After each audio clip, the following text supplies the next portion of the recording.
All right, so we are back at it with a full cast with Chris back from vacation. And this is the Philanthropy podcast, or part of the whole ecosystem there. This is Above the Set podcast with Philanthropy. If you don't know what Philanthropy is, go check out the website and the link below. But to say what it is right now, it's a community effort to increase exposure and give resources back to filmmakers. So go learn more about that. But on this episode, we are going to talk about the new Fallout series that is on Netflix, and we're going to break that down um, first with no spoilers, and then go into it. But just enjoy the show as we get into it. But I am losing my voice a little bit, so I'm going to let one of these guys take it over and kind of explain what is Fallout before we even dive into the rest of Chris, you're it. back What in do the they? What do fold, and you've been playing the game. Why don't you take I it? actually have not been playing the game I thought you yet. were. I I didn't purchased put my them. I have Xbox not shirt played on. them. No, I purchased them. I have not played them. But basically, the from what I grasp, and just so you all know, have not known anything about the show prior to seeing it. So I guess that's good. Like I didn't even know anything about the games. I just knew that they existed. So the show is about the world was on the brink of nuclear war. Nuclear war happens. There were people that had shelters that they went into, and this show is about that story. That's about as vague as I can be Yeah, without giving yeah, anything away. most So most definitely. it's a really good show if you Doomsday like what if documentary. stories. It's Yeah, pretty good what if Yeah, story. So yeah, and it I is. think what if is kind of a key to this because it's heavy sci-fi, like we were talking about before. It's kind of an alternate timeline in a way. Like it Right. replicates the 50s in its aesthetic. Like you see like Yeah. Tesla coils and older cars, black and white super TVs. cool. But it does kick off in the future where there's a war between the Reds, which I think in this show was like China essentially, but I think it was Russia in the games if I remember correctly. I could be wrong about that. Yeah. And the United States. Nuclear war pops off. Group of survivors in the vaults. Adventures stem from those vaults. Yeah. Yeah. So that is Fallout. So you are familiar or weren't familiar with it. You probably, I'd have to say, live underneath a rock because it's like, You live in it's a the vault if thing. you're not familiar. Yeah, you already know.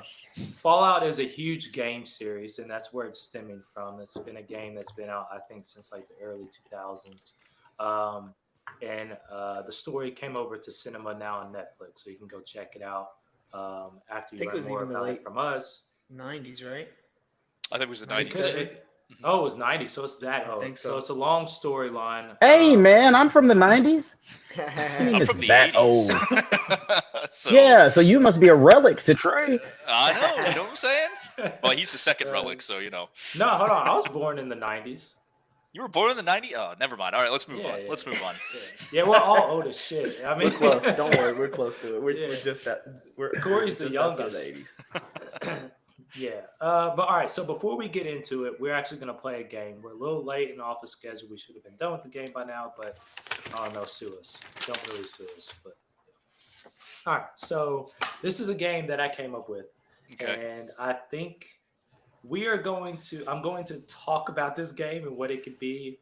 These guys are going to help me build it and figure it out, and I think Corey is really going to appreciate it more than Okay. anyone. And I think we're going to have some fun with it. I think this is something. Um, how it's structured now in my mind is that we'll play it throughout the months and check back in on the next podcast. But as we start putting out more content, a little bit more relevant and sooner, the game can be a little bit more on a weekly basis or something. But that's high level, so let's get into it. So this game is called Filmlanthropy Fantasy Flicks. So what we're gonna do right now is each of us are gonna write. Well, yeah, each of us are gonna write a number down between 1 and 10. All right, not too big. Just put it like in the corner or whatever. Okay. Um, I put mine down, All right. and let's see. I'll get a random number generator. We'll see who gets. So also, um, Jake made a list of movies that are coming out in June. Um, So if you go to our Google Docs file, sorry, not viewers, but for the crew, you can see that list of movies that are coming out in June. That'll help you out here in a second. So let me go to a random number generator. I can throw that up in the chat too if you guys want. Okay, cool. Yeah. I think there's a chat. Yeah, there's a chat. I can throw that up there. Get my face out of the way down here. My new Random computer. number I'm generator. excited for all this extra stuff that I can do. So to be fair, some of these movies are late May. But they're Yeah. broken up into a couple different categories. I it's grabbed May like what seemed 24. like the biggest movies, some kid movies, and then also there's some re-releases coming out. So I don't know, Trey. You let me know once you give us the rules of the game. Tell us if the re-releases are fair, because the re-releases might not be, and once I say it, you'll agree. I think you'll agree, makes sense, but I could be wrong. So we'll figure it out. So this is how it's going to go. So I'll explain what the game is once we figure out our drafting order. All right. Okay. So random number generator. We're gonna go. I think I have an idea of what this is, but so we're gonna go first. I'm gonna generate a number, and it is 7. Who has 7? Or what I number? I have 6. I have 6 6? as well. I had 7, but I changed it to 6. You changed it to 6? Oh. Yeah, look, I scratched it out. Okay. What about? All right, Chris. What is your number? I had 9. 9. All right. I put 1. So I'm way off by myself. Oh, all right. So Okay. so Corey and I are closest without going over. Yep. So all right, Corey and Jake, pick another number. Yeah. Okay. All right. Y'all better not pick the same thing. All right. All right. Here we go. All right. Generate. You should have just All changed your right. rule to the furthest from it. Yeah. True. There you go. All right. What'd you put? 4. 4 and I put- Jake. 3. Oh, it was 3. Ah! It was dead on. It was 3. I almost went with All right. 2, so either way, I was probably going to take it. All right. Pressure's on. So Jake has draft pick number 1, and now we're Yeah. going to see who's got draft pick number 2. And Corey, your new number is 3. My new number? No, I guess not. No, I he's guess 4. Wouldn't he 4, be 4. runner up now? He should just be second pick. Yeah. Yeah. Okay, that all was right. Your between second you two pick. for We'll the- keep. there Yeah, we go. thank 3 you, and Chris. 4. Keep me on my. Yeah, bracketology's trash. It is. Hey. Hey, look, I haven't been in fantasy football with you all in years. So Chris, I'm do you out remember of it. when we did the fantasy football draft and we did the draft picks by Super Smash Brothers at my house? Y- Do you remember yes, that? I do. Yeah, Oh, that was fun. nice. That was fun.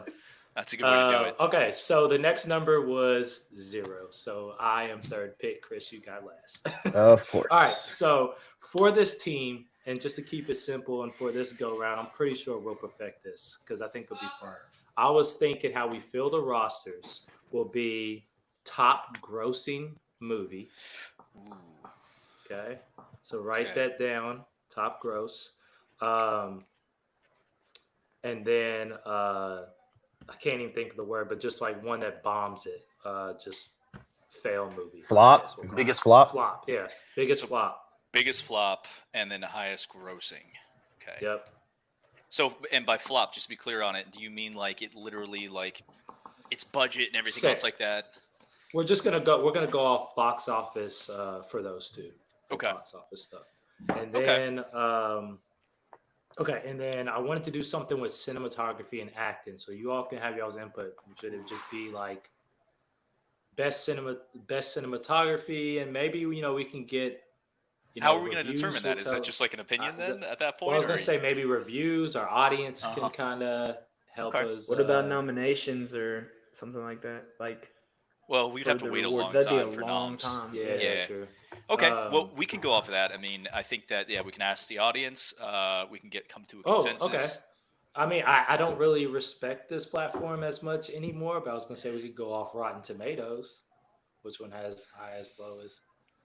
Yeah, it's such an aggregate. Anyway, Yeah. How about we figure that out? How about Okay. how about right now we stick with highest grossing, lowest grossing, and then Yep.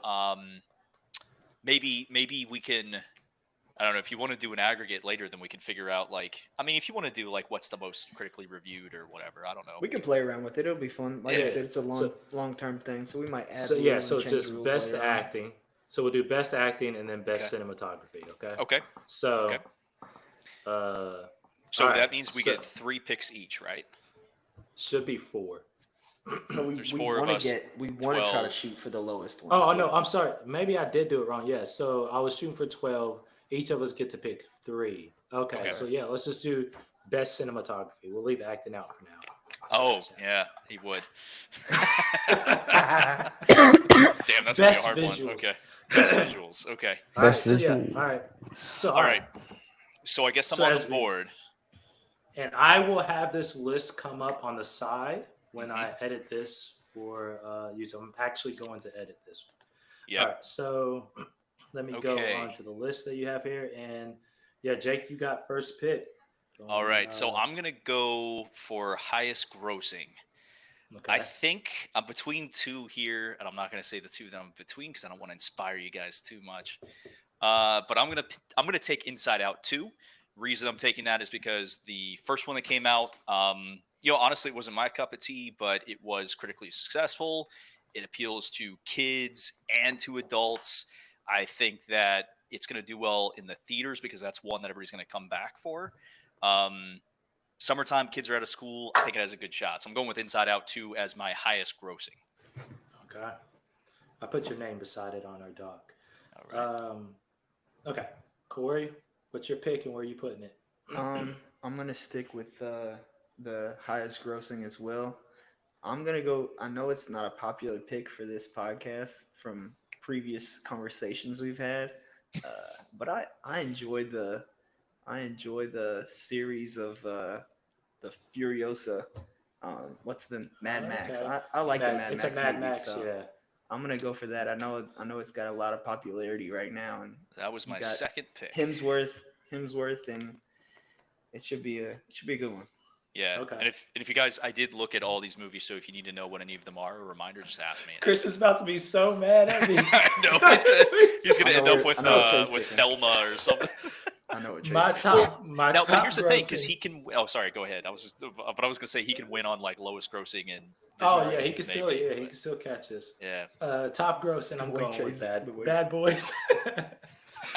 Definitely. Look Wait, I don't understand the rules of this game. What are we trying to do here? So you want to Yeah, get it's the like highest fantasy grossing, football. lowest Yeah. grossing. Okay. All right, cool. So basically, you're Well, selecting a well, quarterback, a defense, and an All right. offense. I guess I don't know. You know. Yeah. And we'll right. make up the numbers and how they go, but pretty Yeah. much we're gonna compete with each other on this one, and then as Oh, we're man. getting more stuff out, we'll Yeah. compete within. Now, then can it might we be like double- Corey versus? Can we double pick? Can you So, double like, pick? I was for, about to like- say the same thing. Can I We're doing double pick? snake- Yeah, we're doing snake draft. You get my like phone. like we would. So it would go Jake, me, Trey, Chris, Trey, me, Jake. Ooh, yeah. Definitely Yeah, I told that. you, But the commissioner's can here. we pick like best visuals, something that someone's already picked for another category? No, I don't think so. no. Okay. Oh man, that just made this more challenging. Okay. Yeah. Sorry, I had a snake in my yard. I missed that. What was it? So we are doing a snake draft, but go ahead. Yeah, Seriously? yeah, snake draft. I But missed it. Chris, so the only things that you need to pick, you can pick right now. You can pick either highest grossing, lowest grossing, or best visuals, and you can pick anything that hasn't been picked already. Oh, so it's a wild card. Okay, so I'm gonna take best visuals, Okay.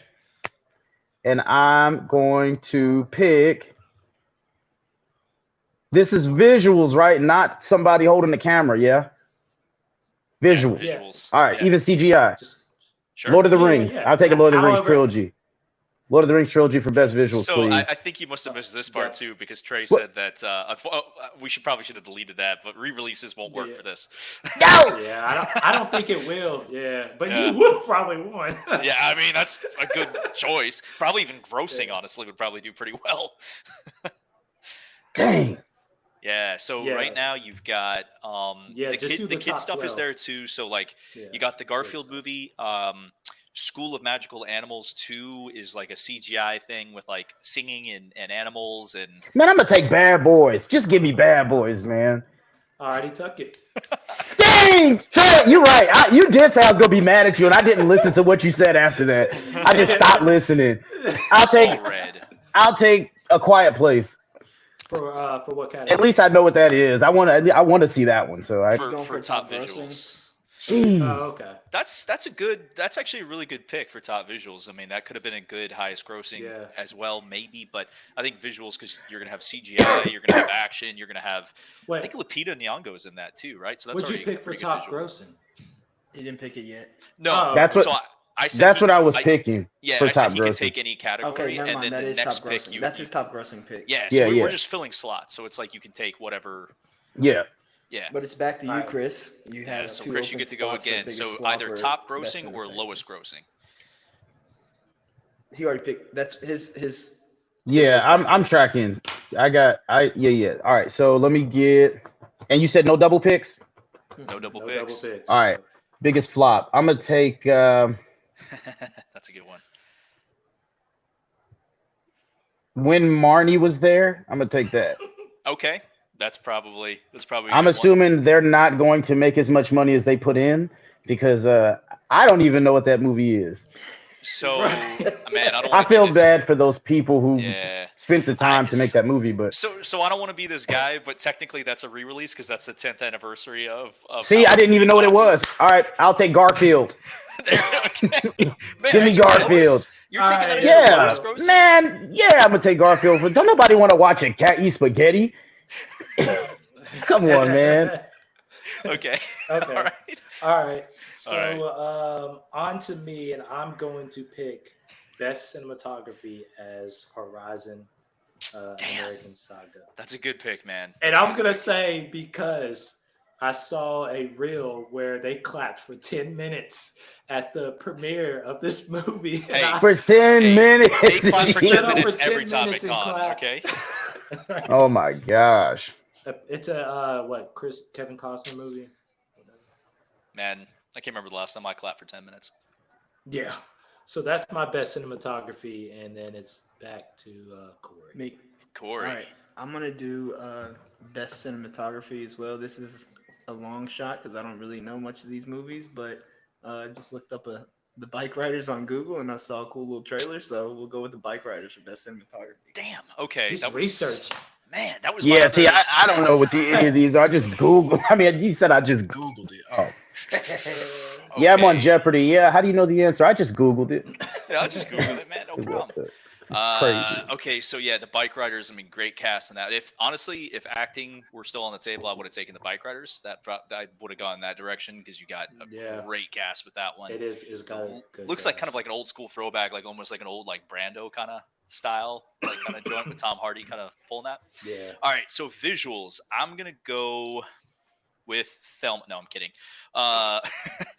So Thelma, by the way, is like Thelma and Louise.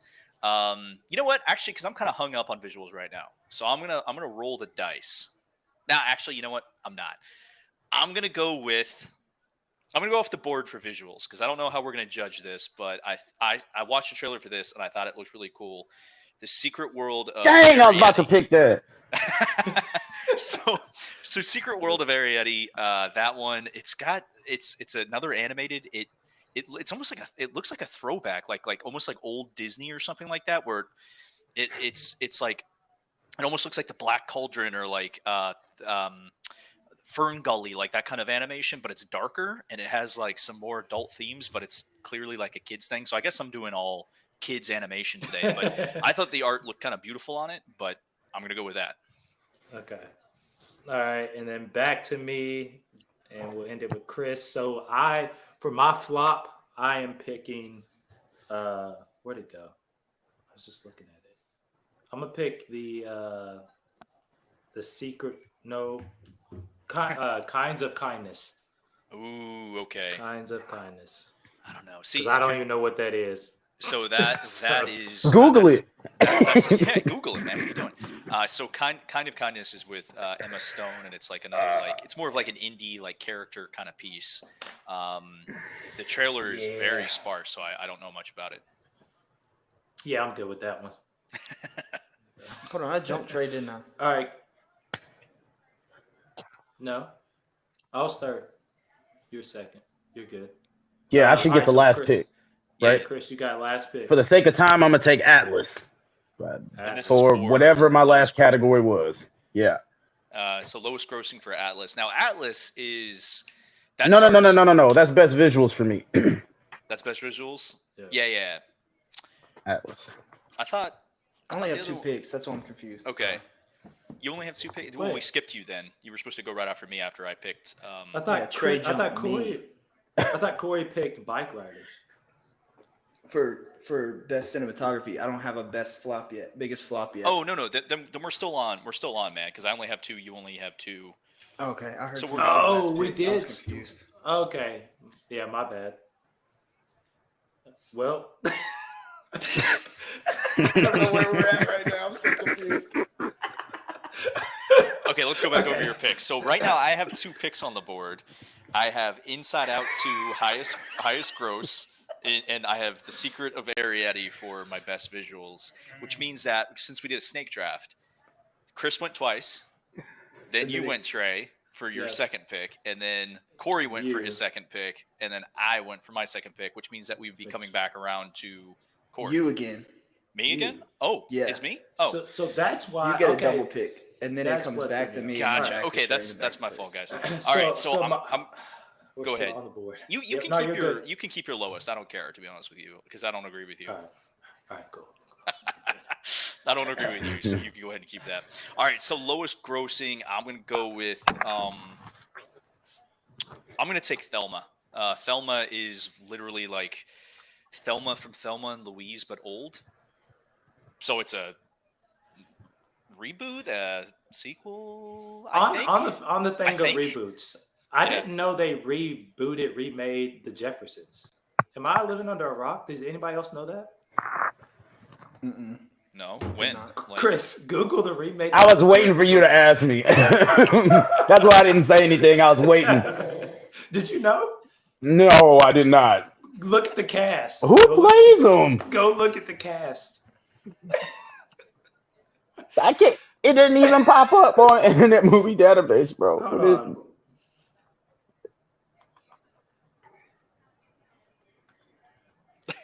So by the way, Chris, so you took Atlas as your lowest grossing, or did you take it as your best visuals? It would have been my best visuals, and the only reason why I was gonna pick it was because I thought that was the only thing decent left because I wasn't touching The Exorcist. Well, The Exorcist. I mean, Yeah, that's honestly, that's an I oddball there. I could have gone with Exorcist for visuals because maybe the cinematography is going to pull it through, but Yeah. I don't know about that. But Atlas has Jennifer Lopez as a star. Oh, bro, see, I didn't Google anything. I don't Yeah. even. It just sounded like a boring movie to me. Jennifer Lopez is the star, and Brad Payton is the director of that. Who did he did Rampage and San Andreas, so Oh, big scale CGI kind of stuff. He usually worked with like The Rock and like all. oh, then that's a good choice for that. Then It could be. I mean, honestly, I'd say. Yeah. I mean, you know. Let's see what Anna happens. wrote in the chat and asked if, because we were struggling, asked if any of us ever played fantasy football before. Like she's ever Oh, played. Anna. Hannah, I'm very sorry, Hannah. Okay, all right. What's the answer time is looking yes. like, Trey? Yeah, we got Is to it- keep it going. Does everybody Corey's have three picking. but me? Yes. I've got 3. Okay, Yeah. so what's the last one left? I guess that's my biggest flop. Lowest, I think lowest grossing for you, man. I know, but that, Yeah. there should be only one movie left, right? I can't pick anything, but what's the last Oh, one what's the is? last one left? I think the last one left is. I think it's The Exorcist, bro. Yeah. That's why I said I wasn't touching it. That's why when I did the picks in Somebody my has head, I was like, there's only 2 School of left. Magical Animals too. And no one. Oh, Wait, did yeah. anybody pick Bike Riders? I thought Yeah, Bike. I got Bike Riders. as Didn't my you say best like literally cinematography. 3 minutes ago, Corey? I thought you picked Bike Riders. That's I why I picked was Bike saying Riders. that. His I name's have that as Bike. best cinematography. All right, we're for not me. allowed to play games anymore, guys. We're Anna, you're right. I think we need a card with all the rules. It's because I was the commissioner, but I've already passed that on to. I'm weak. Corey just knows this stuff. He watch him figure it out. All right. Dang. All So right, who you we picking, will Corey? review our picks right after this to make sure that we got them. But Corey, you're on Whatever's the clock. left. I just don't know what's So the last 2 left movie? are School of Magical Animals and The Exorcism, which I thought we should. There should only be one left. No, because it's not. It's more No, than 12. because That's the why. kid stuff. Yeah. Just top 12 pick and the kid one. stuff. pick one. School of Magical Animals too. That's probably. I think that's probably a good bet. I mean, I'd say you know, so. at least The Exorcism has like name recognition. And You know, horror. it's got Russell Crowe, greatest actor in the world. Everybody loves going to the movies to watch a horror movies. You know what? I'm gonna go watch that movie like 3 times just to throw it off. Can I get 6 tickets? And I'm gonna hop on Rotten Yeah. Tomatoes and review. And you know how many they would sell? 6 tickets. Yeah, 6 tickets. That's exactly right. Okay, All so right, quick, everybody. quick, Yep. do we Let's need a get quick into review, or let's get into it. All right, so we are now going into scene 1 of the call sheet, and that is where we're going to talk about Fallout the series. And Corey has his notebook ready.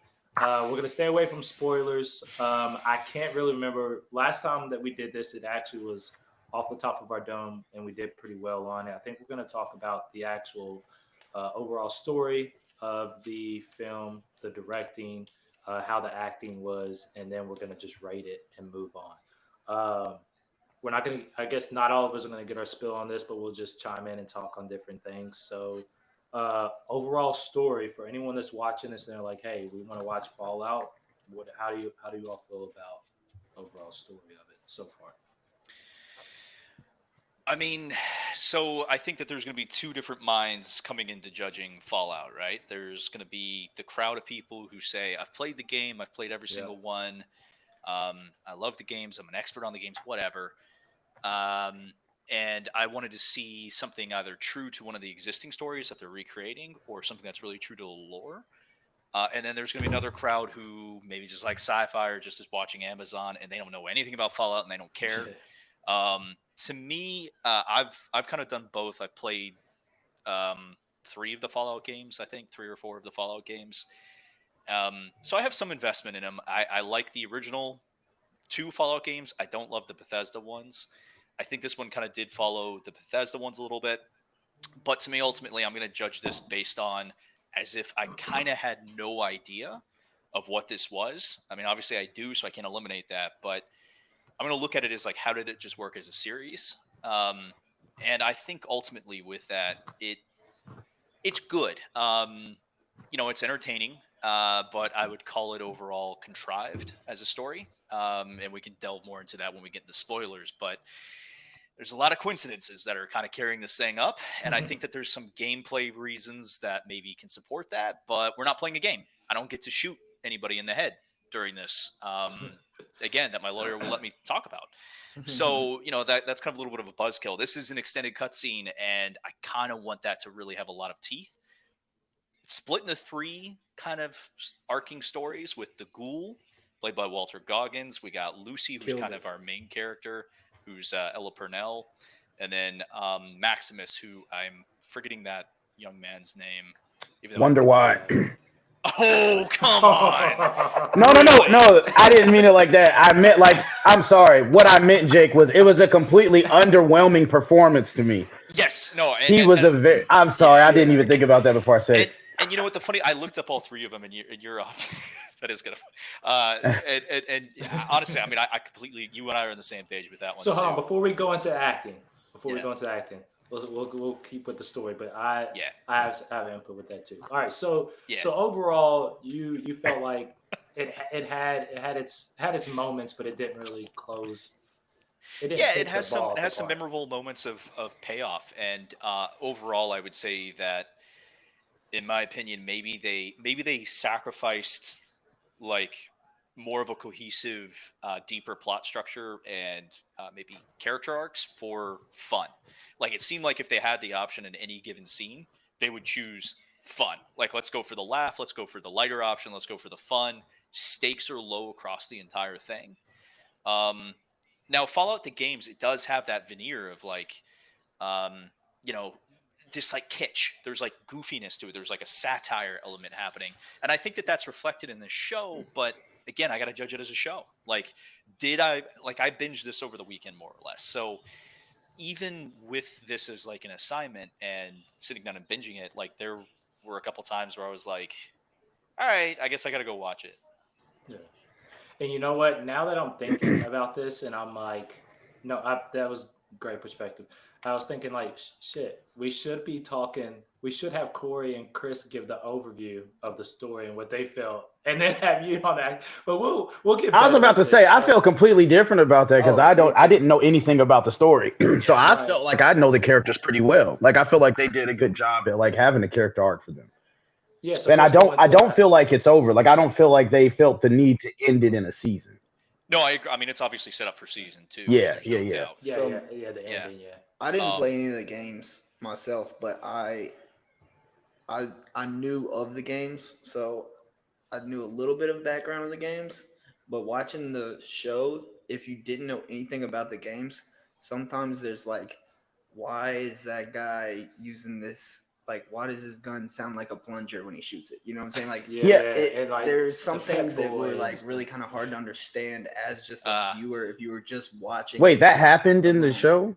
If you I don't pay remember attention, that. if you pay attention to how the ghoul shoots his gun, Yeah. it's like boom, boom, boom. But I will say. But why would I that will say. explain the thing in the video game though? I don't get it. my thing is, I didn't play the game, but I'm pretty sure that some of the guns shoot like that I Yeah, so in see. the like game. You're the saying it's guns like were like imitating. DIY guns, so they did a Hmm. really good job yeah. bringing that from the game into the movies. How Right. so Hmm. much was DIY after the what happened. So Like, yeah, I don't want to do spoilers, yeah, but that's yeah, hard. This part is really hard for me because I just this like part, talking about yeah, it. The we'll keep it non-spoiler part, I'm overview. gonna probably keep quiet. So I will say, and I'll say one thing because Chris said it, a whole bunch of other people that I've talked to, even Jake, have watched it and then went and downloaded the game. So like it from, I think they must have did really good on the story because they made people want to go and learn more about it, which Yo, Trey, which is after I definitely watched fun. it, bro, I watched it and I said, "This is what they've been playing," and I said, "Oh, I want to play that. That would be a cool game." And it is, So, and it is a good. It is the storyline. The game was good. It just like for me at that moment, it was Fallout and it was Skyrim, and I didn't have time for Fallout, so I Mm. never played it. I That's played some my Skyrim back in the that's day. my I love that yeah. game. That was So my perspective. yeah, I mean, hmm, in many ways, I mean, because Bethesda is a very different game studio than I can't remember who actually did the first 2 Fallout's. I don't know if it was Black Isle or whatever, but I don't remember. it might have been. It was like an isometric PC RPG, which means it's like almost like top down. It was like really gritty, text based. For all the dialogue, really. You just had like a portrait of someone talking, but I don't know. Like, I mean, that was so deep from a story perspective, and like one thing that was very important to Fallout always, even in the Bethesda ones, which I can critique the Bethesda ones all day because they're kind of lifeless, in my opinion.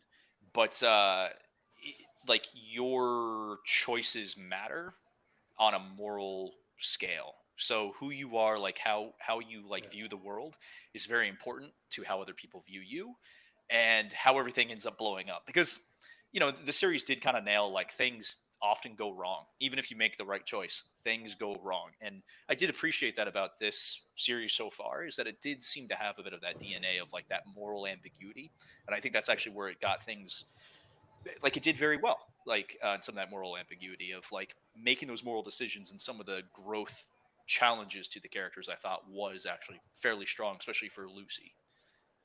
Yeah, no, that's true.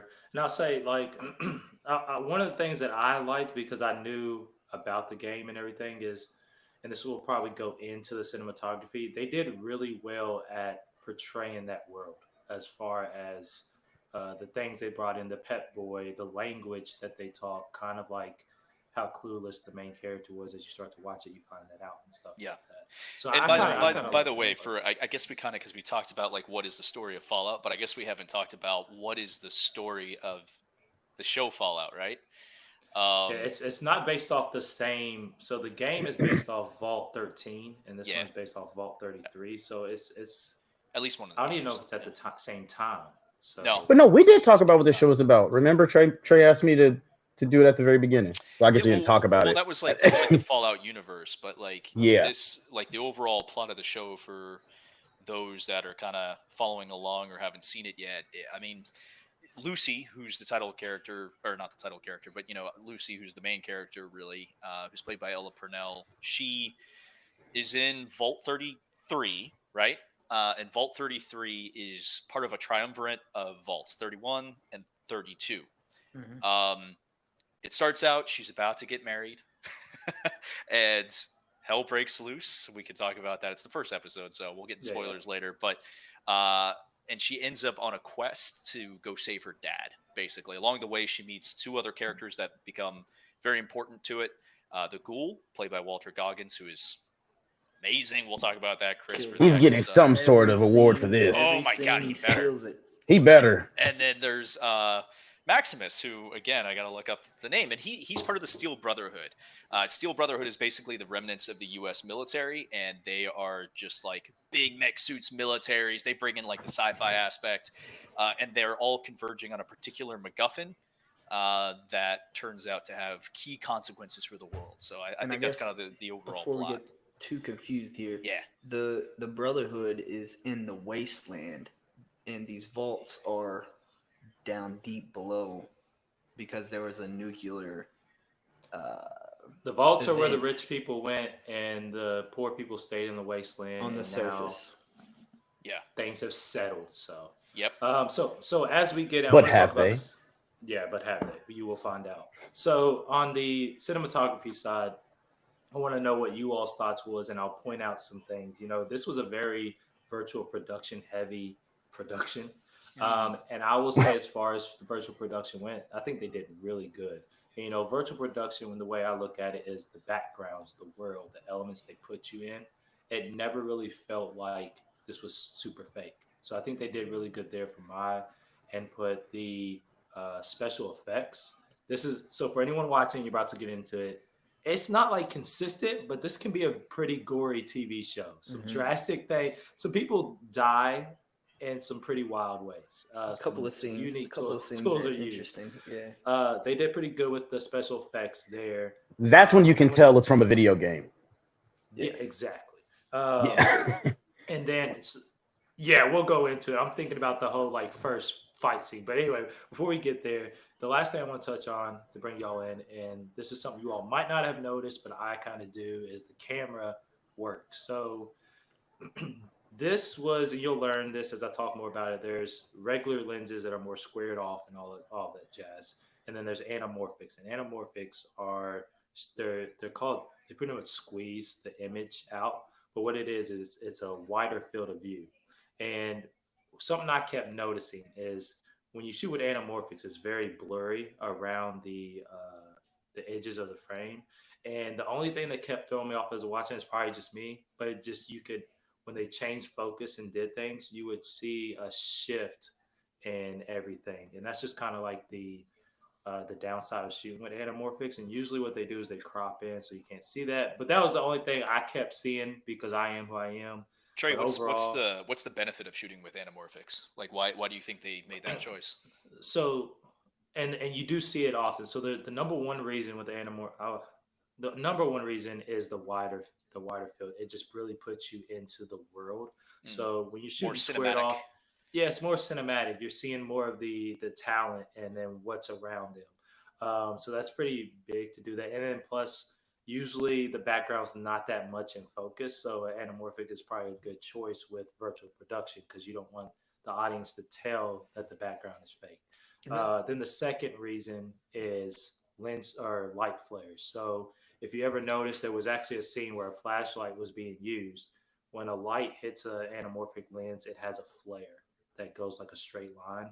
Hmm. So a lot of times you see lights, it's just a characteristic thing. So that's probably the two biggest reasons they use them. But overall, I think it looked really well. That's just my kind of educational and perspective there. But yeah. So what did you all think? How did you feel about the virtual production, the special effects? Curious uh, from a critic, just someone that's so far away Yeah. from film. what's interesting to me is how you're describing the anamorphic view. It's almost like playing a video game, which I don't know if they try to do that like that. So you know how you have That's true. the openness of kind of just looking around when you're playing a first person. Is Fallout I, first I didn't person? even think about that, but yeah, that's But true. like Yeah. you have that, so maybe they were trying to transition that over to the actual film of it. Yeah, like a Um, wide view. That's true. Yeah, so that's kind of interesting to think about. But true. so we haven't really talked about this in any of our episodes. where do we put music at? Is that cinematography or is that post production stuff? What do we do? Because I'm gonna I tell really you, enjoyed the music in It's its Fallout. own. It's soundtrack. It's its own category, yeah, I it's believe. definitely in its own. And I will say, I don't. Gosh, am I gonna? I don't remember any music standing out to me. It's really Oh good no, because they it's mix some of the strategically scenes. placed, bro. Yeah, It's it mixed strategically some of the Yeah, placed. scenes. It's yeah, strategically placed because there was one of them I was watching, and I didn't realize that I was so into the scene that they had this music playing. I was like, "Yo, that's cool," and yeah, I had it in my headphones, so I really heard it. I think so.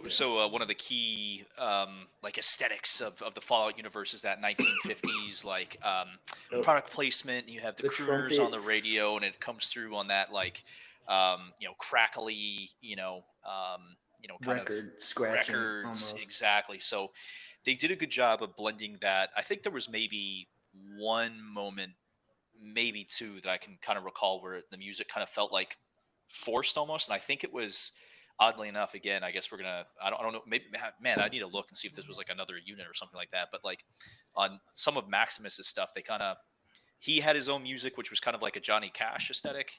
And then Lucy was like old Americana, and then you had the Ghoul, who was like just classic Western stings with like he had like a particular like kind of sting to it, but um, for the most part, they did a good job of blending like just soundtrack score, Hmm. and yeah. then They did. also Yeah, like like the music that they had like underlying to kind of indicate a moment and give it like a flair, and then they also put that in like live, like you have like a live source for the music, yeah. like it is on a record player, or there's a part I did. I where remember a that group one. of the Yeah, vultures are singing together, so they kind of blend that music across it. I thought they did a good job, Hmm. yeah, Corey. yeah. So as we go into the acting, and I know it's so funny to hear for me to hear everyone like, man, Maximus, what the hell kind of acting was that? Oh, But I mean, before I obviously, we'll talk watched, about it a little bit. I yeah, don't want to say it like that, but yeah, right, yeah, it wasn't, yeah. But yeah. before I watched Fallout, I saw all these memes where people were saying this is the Cuban Gooden Junior, and I'm like, dang, he looks like him, right? Yo, And I was no, he like, looks like him. He does. Now that I think oh, about it, I'm okay. trying to remember who he's reminding me of now. Now I I thought thought it might be it. people, same. I thought people were saying his acting was that good. That was the reason I wanted to No, watch it. he No, does favor him. Yeah, he yeah, he kind of does is say. like he kind of has that same. Yeah, But no, yeah. can I say something about the? I think I overreacted to his acting. So this is the Yeah, thing. It's not his acting. It's just the casting or the way that he portrayed the character or the way they wrote the character. I feel like Yes, I think it's that. I the think way it's that that. that character was, he played it in such a way where you wanted that person to be better. He shouldn't have been the person that he was, and it's almost like his acting was either it was so good you made you not like him, like he's a Joffrey, or So or like I'm I gonna throw don't. you I'm gonna throw you for a loop. So I looked up what I was like, all right, with these characters, did they all happen at the same time? So I went and looked it up, and then like, so Lucy was supposed to be like uh, innocent and naive, right? hmm Which she is. They And the play that big off heart. So pretty well. yeah, and then the goal, I can't remember his honestly, but he was a badass. corrupted But and yeah, he was just yeah, smart. I think Revenge. smart. I think what it was smart and like kind of like he planned everything brutal, out, something like cutthroat. that. And then Maximus's character was supposed to be strong but stupid. So, Not so when you, even. but when we Yeah, say that, I'm gonna throw y'all for a loop because it's something I'm noticing in films, and I noticed it really heavy in One Piece, and I think they did the same thing with this one with this character. When you talk about writing it, I think Maximus's character was written to portray the autism or on the spectrum people, I can and take that's where that. I think, and that's why I think he might have killed his acting because he did that so well. Right. If you just look at the mannerisms and stuff like that, because One Piece also did it with the Luffy character. Um, but yeah, I think that's something to think about as you think back at it. But I think he was supposed to represent I that f- group of people. did anybody else watch One Piece? yes. Okay, Chris, did I you? liked it, I but have not seen it yet. I like. So don't to, spoil it for me. No. We're not talking about Just that now. joking. But Yeah, we went there. so I mean, I was just curious about that because I kind of wanted to address that directly, and and it's like I don't really like to come up and like skewer talent at all. I mean, obviously we're all you and I are in the industry, and like everybody has a bad performance. He and Chris, you were just saying like I don't know if it was the writing, I don't know if it was the directing, I don't know what it was, and I think what this really is, and it's like is a direct comparison, is the experience of the actor. Um, and I think that you guys would probably agree with me. Like if we were to rank everybody like the three core cast 1 to 3, it would start with the Ghoul would be number 1, Mhm. Lucy would be number 2, and Maximus would be number 3. Yes. It's no surprise to me that Maximus is the least that the actor who plays him is the least experienced of the 3. At least as far as like his credits and like some of the bigger projects, he's probably right around the same age as Ella Purnell. She might be slightly younger, but No, I looked him up earlier. I was curious about this stuff too. yeah, He is What'd you like find out? 35. He's he's 35. he's yeah, he's older than he looks. Okay. See, Well, I think that they played that way. Yeah, Don't crack. They so wanted him to seem young. right, and there is kind of like an aptitude that is going to come into it, but without having like really seen his other work, I'm kind of giving him a little bit of like an experience thing just because he didn't have as many credits. That could be a skill I thing too. So you can speak on this, Jake. But Yeah. I would assume from someone that would put a film together and you want to keep, and it's a series, right? And you Yeah. want to keep your cast consistent. Yeah. Would not want to cast you, shave everything off of you, make you look young, and then as it grows on, you can get older easily. Because Sure. it's So, I mean, depending on like what their budget and shooting schedule is looking at, because what we see pretty often, with movie and sometimes TV franchises, depending on like their budget and shooting schedule, sometimes you go younger and then force them a little bit older, because it's easier to work with that than it is to like once you have like crow's feet work with and high blood wrinkles to pressure and make all you that stuff. Yeah. younger without having CGI. But I think that if you're gonna go older, um, into a role that maybe is meant to be younger, because I think you're right, Corey. I think he was meant to be younger because that guy was a squire for like he must have been washing out forever, but they treat him like he's like the new kid on the block. And Bro, Also, I know some guys that have been specialists for 20 years. and are they specialists? Are they specialists?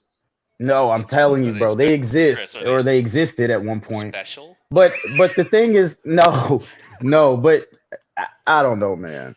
So Trey, mean, I just don't. I feel like that is weird to me because when I looked him up earlier, he was in Father Stew, yeah, right? So that had Marky Mark, a great actor, and then he was in Emancipation with Will Smith.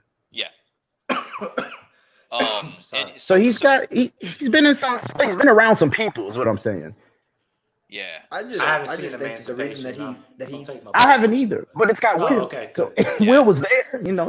I think It's the like, reason well, I that he guess came off- that's kind of like playing basketball in the same court as Jordan, saying, "Oh, he was there." I guess. So It's the same, I mean, guess. and here's the deal. I mean, you made the Luffy comparison from One Piece, and to kind of tie this all together from what I was talking about from the experience move on. standpoint.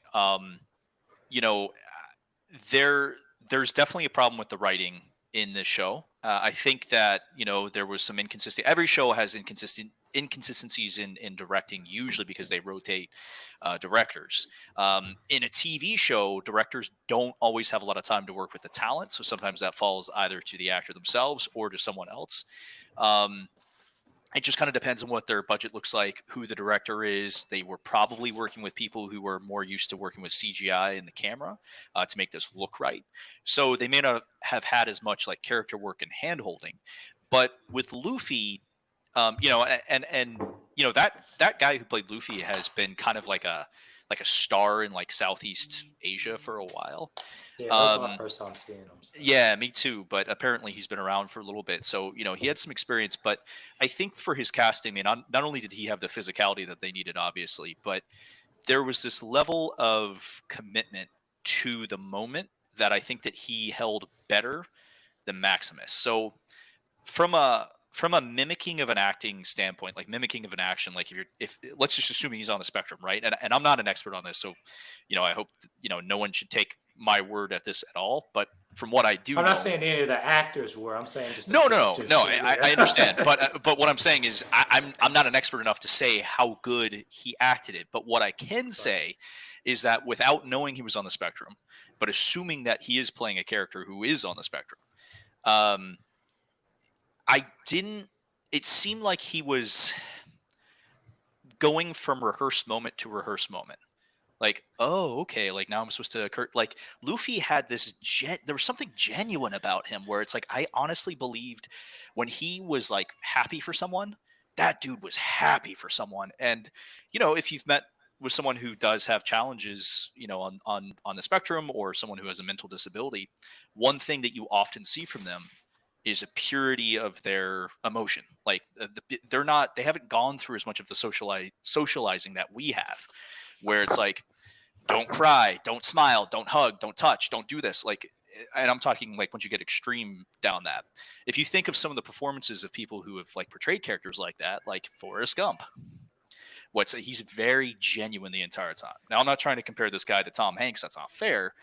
But what I'm saying is that's where I see what you're saying, Trey, but it still just didn't play to a point that I believed he was genuine moment to moment.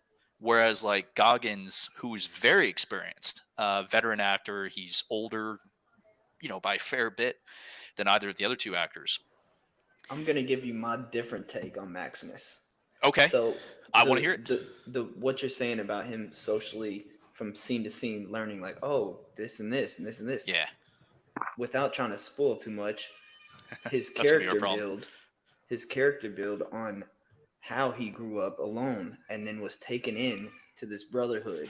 Yeah. And then he doesn't know anything. He didn't have his parents.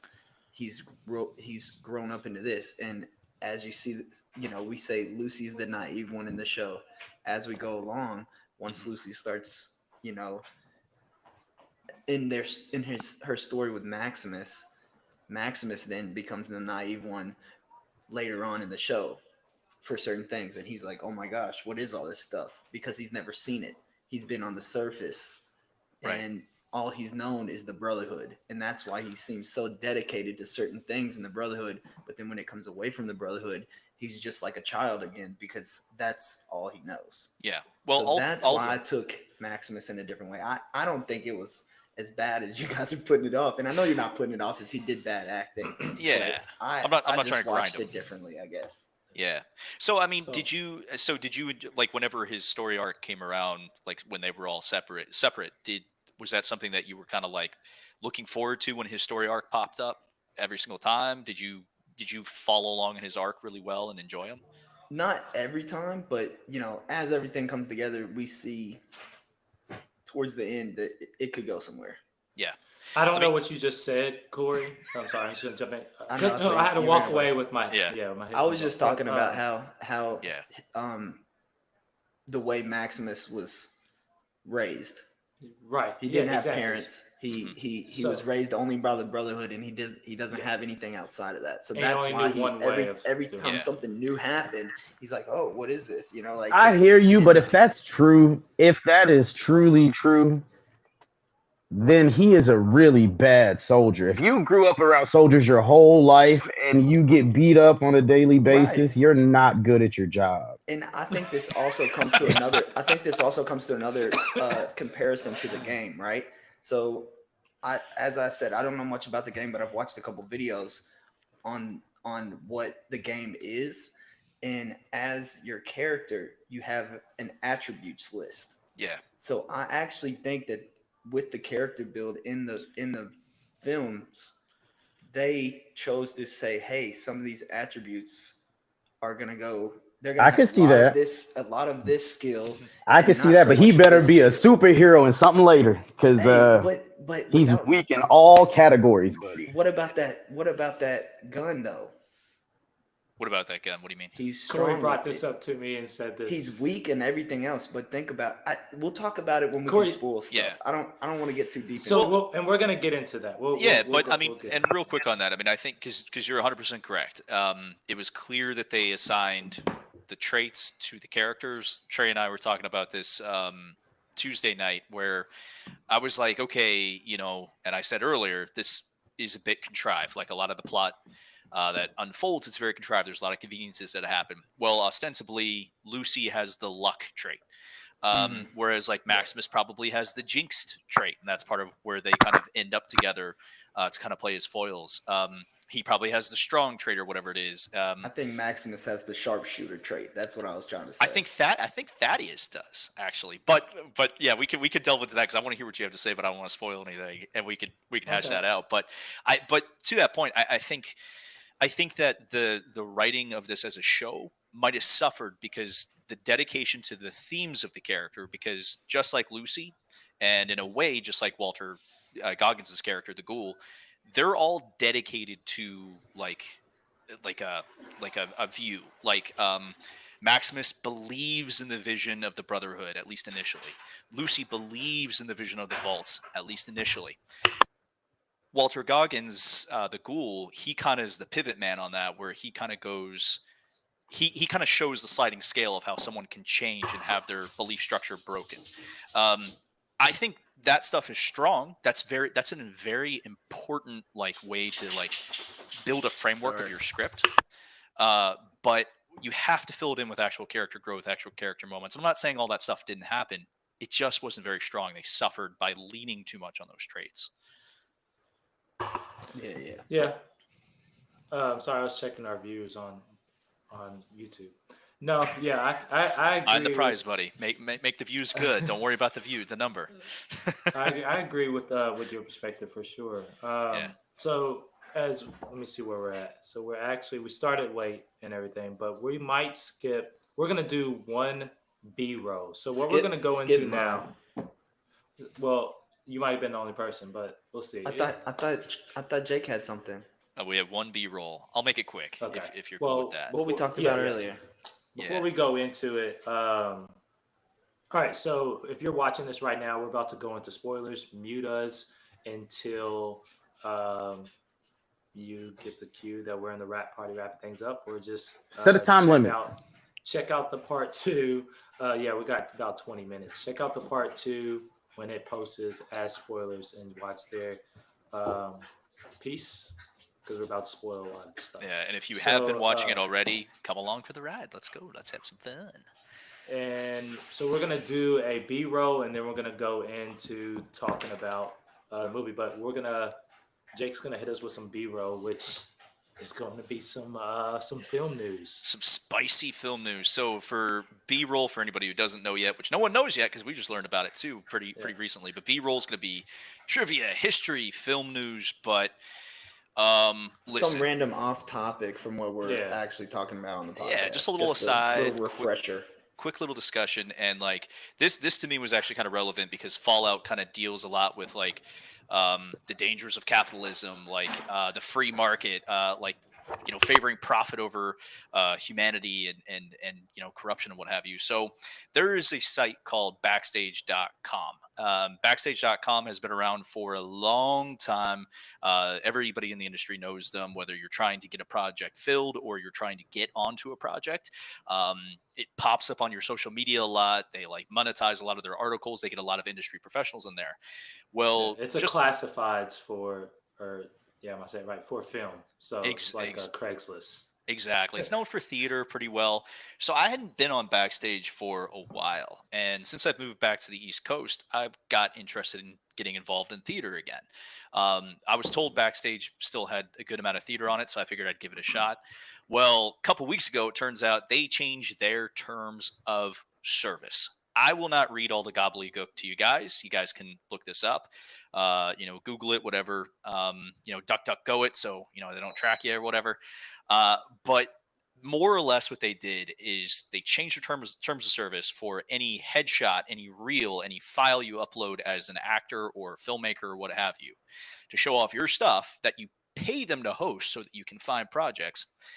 They changed their terms of service that in perpetuity, which means forever, worldwide, in any medium, any software, any usage, they can take your stuff and repurpose it to develop different software, put in other projects with no royalties, no recognition, no credit, nothing. That's the basic P's and Q's of it. That screams to me, AI, artificial intelligence, which we talked about in another episode, but also just in their own marketing or, moving your images around. Or if you're a voiceover actor, taking your voice just from an audition file that you didn't even get booked on, they would have access to that. Now, to be fair to Backstage, there has been a backlash over the past month, really past couple of weeks, I should say. They did take it down, I think, 3 or 4 days ago. That said, I don't know what that means. Have they already offloaded all those files and they believe that they still have access to it? I don't know. But at the end of the day, this is something we all have to watch out for. We all skip over the end user license agreement. We don't read our contracts, and we have to. This company probably will come back and do it again. Their mask is off. So I just want everybody to be aware of that. And anybody out there who's not in the industry, just keep in mind, like when we talk about these actors and filmmakers and cinematographers, like people work really hard. They spend their entire lives working on this. And yeah, like so do people who work in tech companies, but those people in tech companies will get replaced by AI too. So it's just something that I want everybody to be aware of. And if you're in the industry, take down your profile on Backstage. Don't give them any money. They need to learn their lesson. Yeah, Oh, I don't know anything about it, Jake, but that sounds really sketchy. And it sounds like they only took it down like 3 days ago, you said. They only did that because they got caught. If nobody had ever said anything, they would have still been there. Yep. And they're going to do it again. They're just going to put it in a different section. Yeah, they'll try it again. And they also own multiple casting websites, by the way. The same people who own Backstage.com also own Mandy and a few others. So and they're kind of using Mandy because the postings kind of seem fake. I'm just going to be honest. There's a lot of porn on there. About.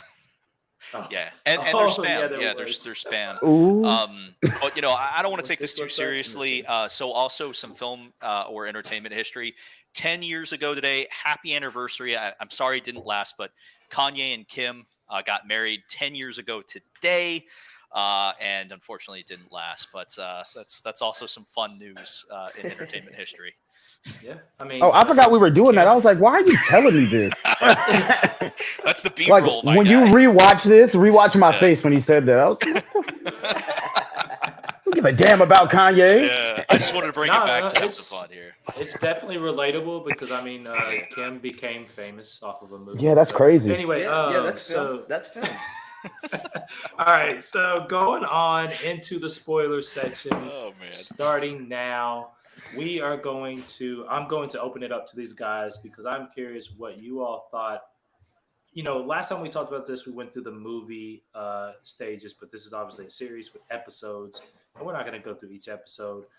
We got about 20 minutes left on this. We'll keep it tighter next time.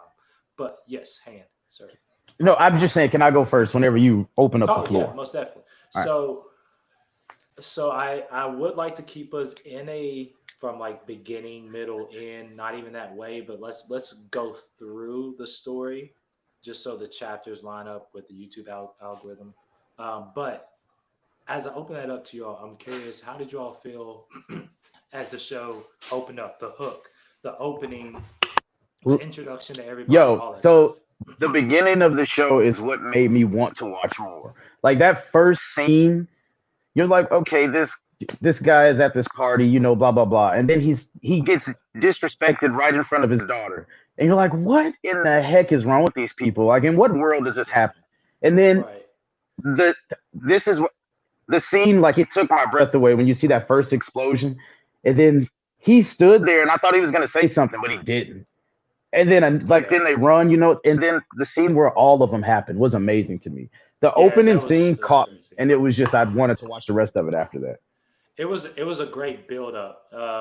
That was a great build up. I liked it. And plus what it did was it really said, this is where we are with this, like with the timing and everything like that. It was like, cause they weren't, I like how they did that. I like how they put you in the time of where this film was starting. So the year it started. Little funny kind of different fact. I was watching like a couple little like reviews and stuff like that of the comparison of the game to the show. And on that first scene, he talks to his daughter about what's safe and what's not with the thumb, right? So, when he later on in the show, he takes the pictures Yep. of him, and he said, "How about I just put a thumb up?" And then he ends up being the face of the game. The what's his name? Jake, the Cooper. name of no, the Oh, little like the Pit Boy yeah. guy. The Pit Yeah, Boy. he turns into like the He Fallout turned like yeah. Pit So Boy. that Yeah. thumb reference at the very beginning of the movie or very beginning of the show ends up tracking throughout. So it's Yeah. kind of cool. Well, yeah, because he was an actor, and they used him for like the marketing, which Yep. actually was propaganda. Because what you're going to learn as we talk about this is conspiracy. So, Yada yada. but, Conspiracy. yeah. Conspiracy. So I mean, that was the opening scene was dope. It was a good build up. You go into the vault, and that whole opening element of the vault and learning the family, the other people coming in, the whole marriage thing. My mind's a little off track. Don't forget the cousin stuff. The cousin stuff. Yeah, there was Trey said, "What? What cousin stuff?" I'm not remembering That's it. some Kentucky stuff right there. Yeah, they had some. There was a scene where she was like, she was talking about her reproductive system. She said, "It's fine. I haven't been with anybody except cousins." Yeah, messing around. Oh, I yeah, think they yeah, joke And then- about it like twice. Yeah, Like, They and then the briefly guy that mention it opens the too. door, the gatekeeper. Remember, he didn't Check- want to open yeah. the door. She was Yeah. like, And he was "We can't do cousin stuff forever." Right. He's like, Yeah, I do remember that now. Oh my yeah, god! which So makes sense. It also kind of sets up like what's going on in there, where they don't have a lot of Yeah. options with each other. I mean, Exactly. hey, we can poo-poo it until we're all in a vault, okay? But yeah, no, that was that was kind of funny. It was a little funny. How did you all feel about the other vault coming in and the marriage thing popping off, and then like Other the vault. chaotic moment of just like because everyone I think first of all, did the cinematography do a good job making you really suspicious of that other people, or were you not really suspicious of them? Oh yeah, I mean, I would say that one of the strengths of the show is when they introduce horror aspects, and I just like immediate like the entire time that they were around was creepy. And Yeah. when that first shot that Trey's kind of talking about there, it actually reflects into the games where from the first game, like when you enter or leave a vault, you have like the vault door, and then it pushes out, and then it rolls to the side, and it's almost like that straight down a barrel, straight on shot. And that works from film language too, which Trey you can talk about better than I can about like what they're opening up, and they're in the dark hallway, and then you have like Vault 33, who's the good guys, and they're waiting for Vault 32, who we find out are not there. But just the entire time, all the way from the time they get there through the wedding to the time that they hook up, I felt gross and creeped out, and I couldn't quite figure out exactly why. I didn't know why exactly until they kind of reveal with them getting attacked. Yeah. So The my interesting take on it is some of the stuff wasn't really explained on Yeah. what happened to Vault 32 initially. Um, we know that the Raiders came in, but then later we find out that the Raiders didn't even do anything to Vault 32. Yeah. Vault 32, we later found out that they kind of just went crazy in there because they found out the secret of Vault 31. And at that point, so what I've read about the Vault 33, 31, and 32, it was actually not in the game, correct? No, Or not yet? I don't think that they are. They are close to the events of, I think, Fallout New Vegas. I think. Yeah. But yeah, they're not in the game. They're a new grouping of vaults, so they take So us away there's from the initially establishments. 130 or 122 vaults total, or Something like that, that. So I think that they kind of wanted to showcase as many vaults as they could, but Yeah. unfortunately, they're not going to showcase 122 vaults. So sometimes you see like little references to different vaults throughout this first season. So I Yeah. think that was pretty interesting. I feel like they This should have might- made the vaults farther away. I feel like them vaults were next door. Like, Well, yeah, they're just next those- door.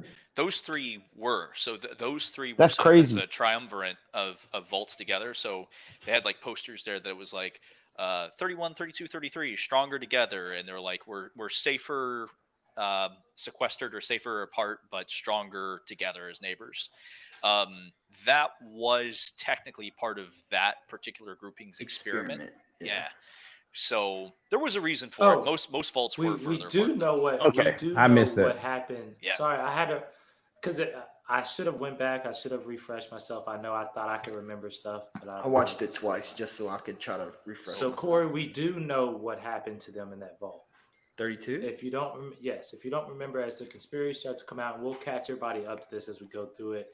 Remember, in like there's kind of like board of directory meeting, they had established that what they could do was run tests on the people in the vaults. Right. And So this I was think what this was the they were running tests on that specific vault. So we don't really know what happened to them, but they hinted that certain companies that were invested into it were allowed to run tests on them.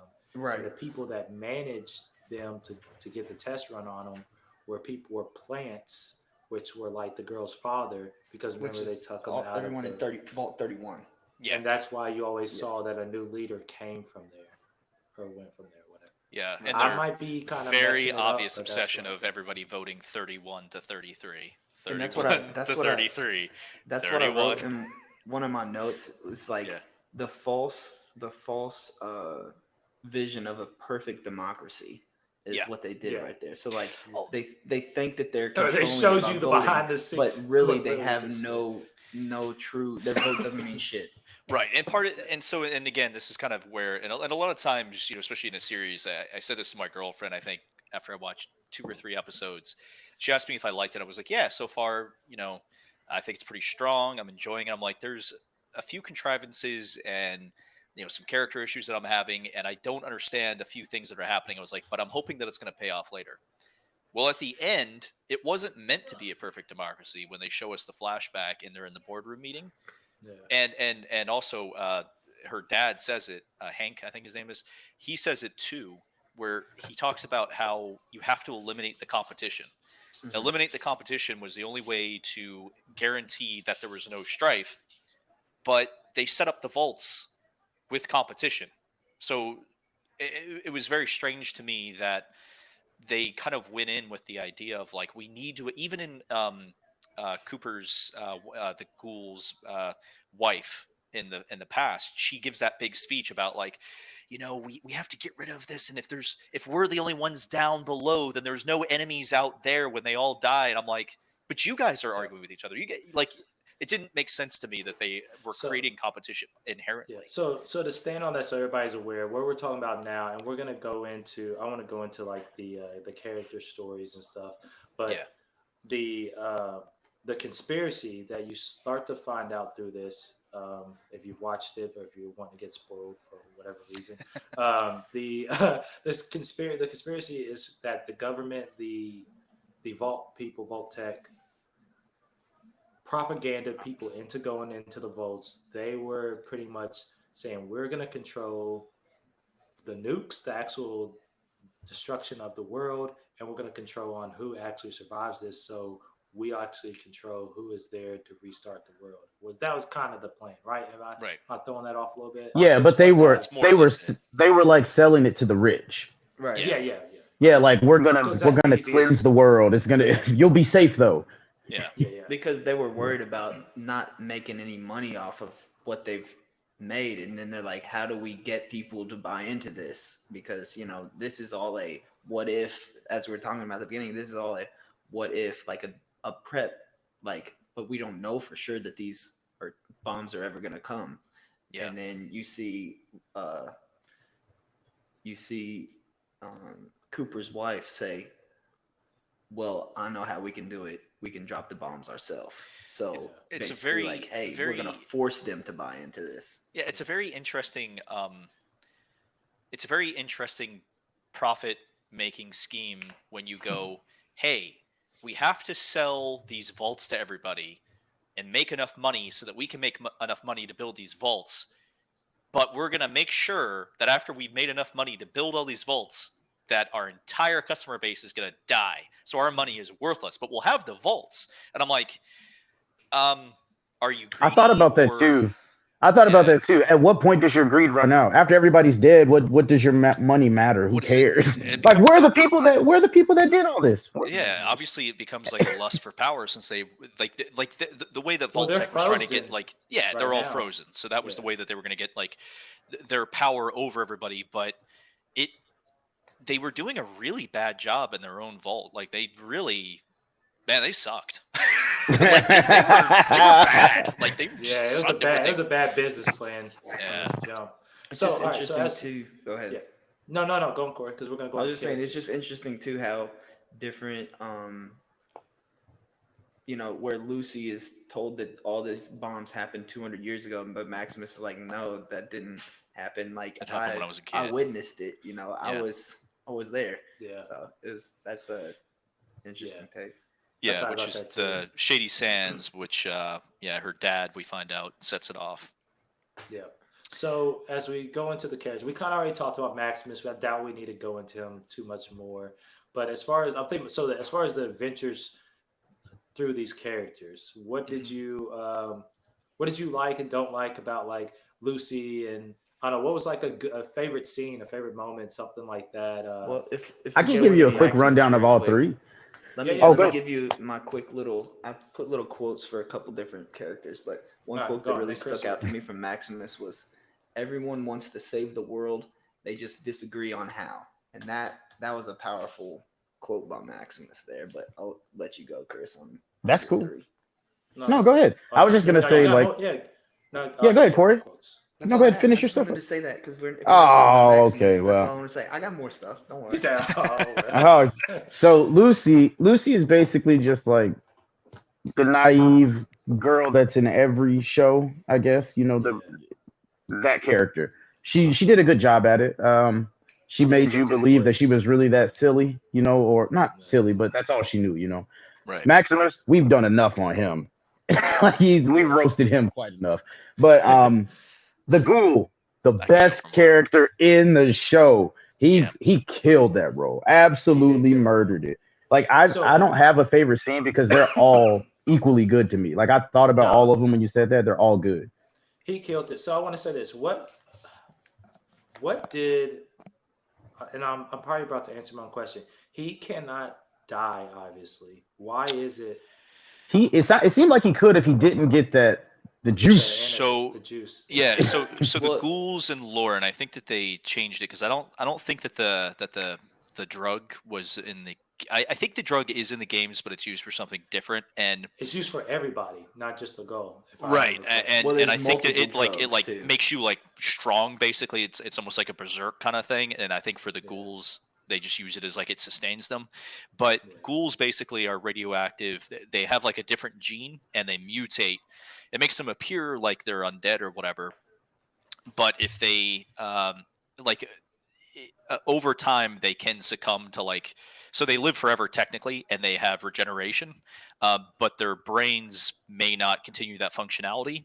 And if they don't eat or get water, then eventually they'll go feral. So even once they go feral, they don't die. That was like the zombie scene in the Super Duper Mart or whatever that you kind of Yeah, saw. Those were the the ones feral. that they didn't want to release, Yeah. Now, if you where shoot a Lucy ghoul in says the release head, all of them. right. You should yeah, anything that, yeah, shoot him in the yeah. All head right. or yeah, So the goal was he was a badass. He killed it. I mean, yeah, I think he's gonna get some awards for that role. he should. Walter He should. Hawkins is amazing. I What mean, was yeah. his performance. I mean, God. I mean, he has so many great moments, and it's like I think that opening scene where he does the thumb, like really beautiful moment between he and his daughter. That I really enjoyed. Later on, he has that really great part where he sits down at the table and the dad and the son come in at the beginning of the episode and he's sitting there eating and they're calling after their young daughter and he's just like staring him down like cold and he's just like Yeah, just like eating his thing and he's like, oh, you thought I ate her, like, no, Yeah, like that was such a brilliant yeah. chilling That moment. that was yeah. Yeah, like No, he I like had so listening. many. I wrote he Yeah, Yeah, he has so steals many good every scenes. scene. Like he he literally steals. steals every scene he's in. It doesn't matter what happens. Like even at the end when the very last episode and Maximus and the Brotherhood are rushing in to the observatory, and all of a sudden, like everything kind of stops, and you hear the ghoul whistle, Yep. and they all turn around, and he just like this is my favorite scene of the ghoul, and he looks at him, and he's like, I wonder if something of the sort that I wonder if they ever fixed that weak point in the armor. Yep. And they're like, "What are you talking about?"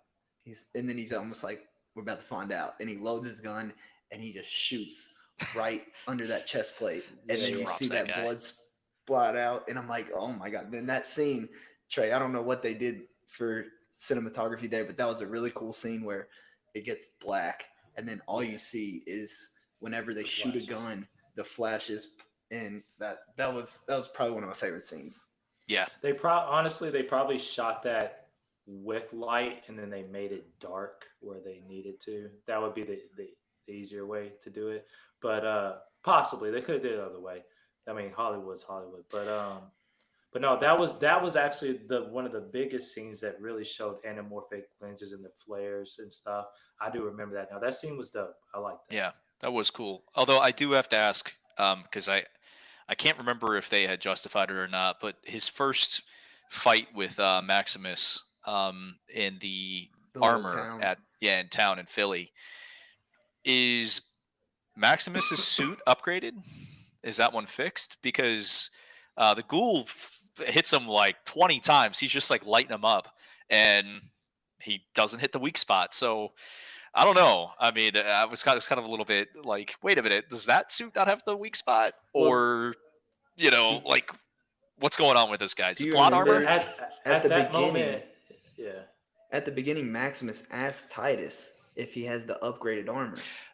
Okay, so they did justify. They did Didn't motivate it. he? I Okay, believe he said They something did, of that yeah, sort. they okay. did. I thought that there was something like that, and He didn't answer him. He just yeah, He then didn't pulled answer him off his yet like because he jock was cover being a thing and punk. said, yeah. "Clean this." Was it because since you watched it twice in that same scene? Yeah, because he pulls off his cod piece and throws it at Yeah, him. He's like, "Clean this," and then he's like, "All right, I'm bored. I want to land." Knight Titus or I whatever want it to shoot is. something. I want to go shoot something. Yeah, Because he kind of like shoves like Maximus is like asking him questions. He kind of shoves him aside, and he's like, I'm bored. I want to go shoot something." And then they land. Did he see something that made him want to land, or was he legitimately just bored? He's just being I a think he was punk. legitimately just So they bored. landed in the middle of nowhere, and he immediately the next frame they walk into the same place that the doctor had been. Yeah, I think that that's what I enjoyed also about this film or Okay, this series. You might not see it the same way I did. it I, drives me I nuts. enjoy it because all that's how they bring in these characters together. Because if it was you have this huge wasteland of the world, Mhm. there's only going to be one way, the luck factor, If you think for about it these like a guys video to game, cross. Yeah, like a video game. I mean, you think about your they're gonna checkpoint meter. It's cross you paths. got to go this Exactly. way. Yeah. Yeah, but I can't think about it. Like I said earlier, I can't think about this like a video game because I'm not playing it. They're taking me on No, the so when you ride. when you find these things for like why, you got to think it was based on a game. It's Yeah. not based on good writing. Like somebody, I mean, they thought about it out of like a video game. It Full wasn't Hearts like not based on somebody. good writing. While I So would while say we're I would say that no, I'm just saying that I don't Yeah. think that the show. I think they were trying to follow more of the storyline that had already been written. yeah, Well, yeah, for a they little bit, didn't. yeah. There was like this deviates from any storyline. It was their own original story. It was based on Fallout. Like it used right. the world of Oh, Fallout, but they made their own story. okay. I think The Yeah. I don't know. It's weird.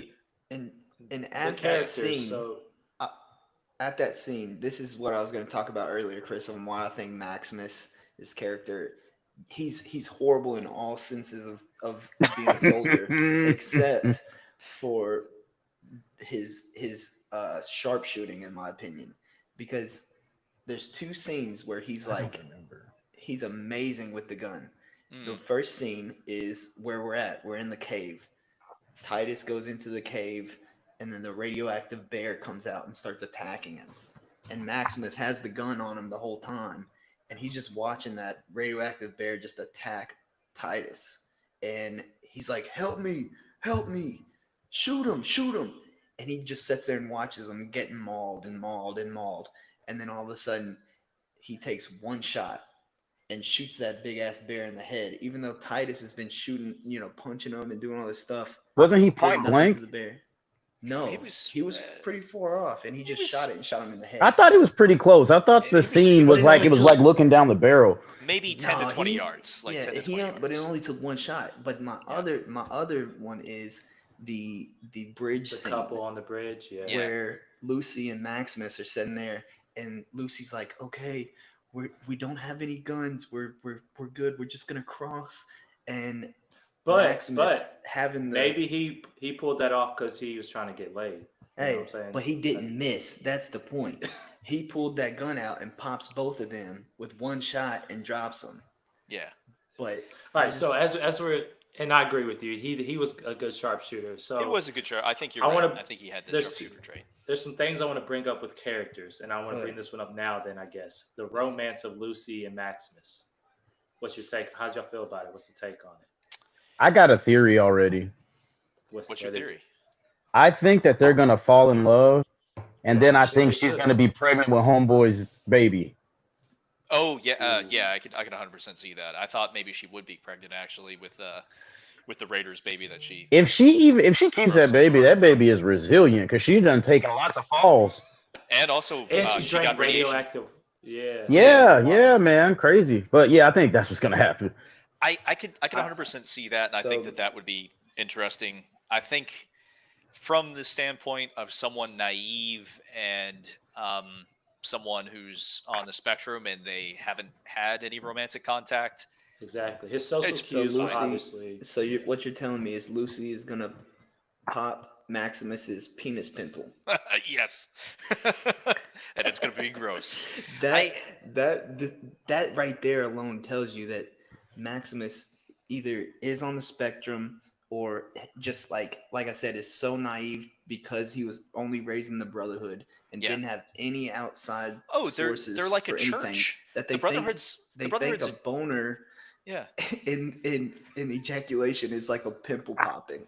yeah. Like that is just crazy to me. I mean, I don't know I'm if telling you, I hit it on. I mean, you got to think Yeah. too. Unfortunately, he probably was bullied and picked on, and what Yeah. he was. And let's think about why. I think they hit on. I think the social cues were a big demonstration of it. And then from me, so I fortunately got to do a documentary with adults on the spectrum and learned a lot. I've already kind of been around it beforehand, but they're really intelligent people, and yeah, as much as like the social cues can be off as like the most obvious thing that you can tell, is that they're all very intelligent, and when they have that one thing that they know they can do well, they hum down on it.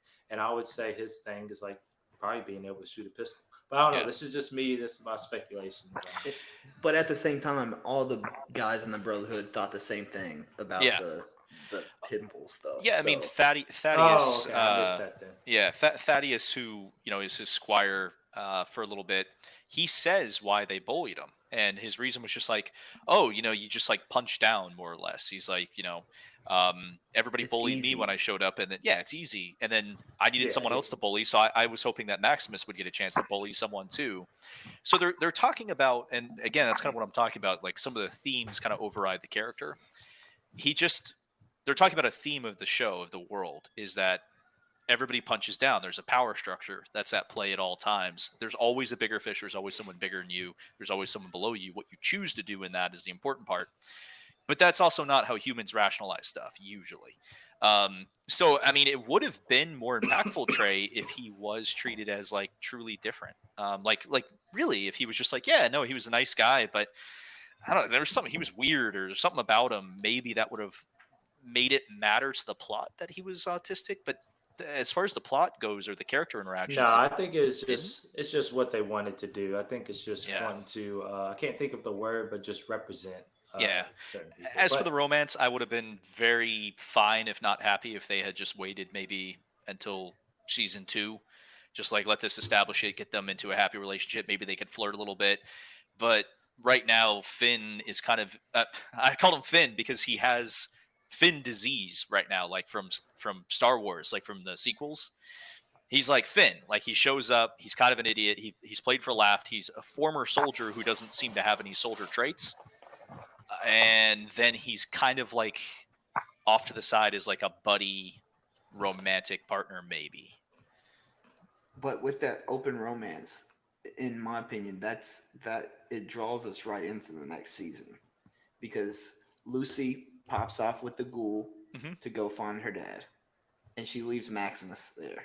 You can And still love someone and want to follow them or but like that's what I'm someone. saying. and That's That's what- what's that's gonna Maximus's- yeah. draw Maximus to keep going towards Lucy. That way, Yeah, these I agree. characters stay together. I'm just saying I didn't see, like, other than them just both being naive or whatever, and not ever seeing another, like, vaguely not mutated human being that's their age and sexually compatible. Mhm. There wasn't anything that I was like, oh yeah, these two. I mean, he's nice. Like she said, like, oh, you're the nicest human being I've met out here or anywhere, whatever. So okay, but I don't know. Nice is kind of So, not so when very we're on moving. so we're on the characters. So this one real quick. Two things I want to hit on. What did the dog? What did the dog do for you through this whole thing? So Did my you- take on it is they kind of go to two different things with dogs. I don't know if you caught this or not, but Cooper's character gets upset that they don't allow dogs in the vaults. I don't. They Yeah. didn't really dwell on why that Mhm. was, if I remember right. I think they said because it's an inefficiency because they are carnivores. Okay, and then I didn't understand why.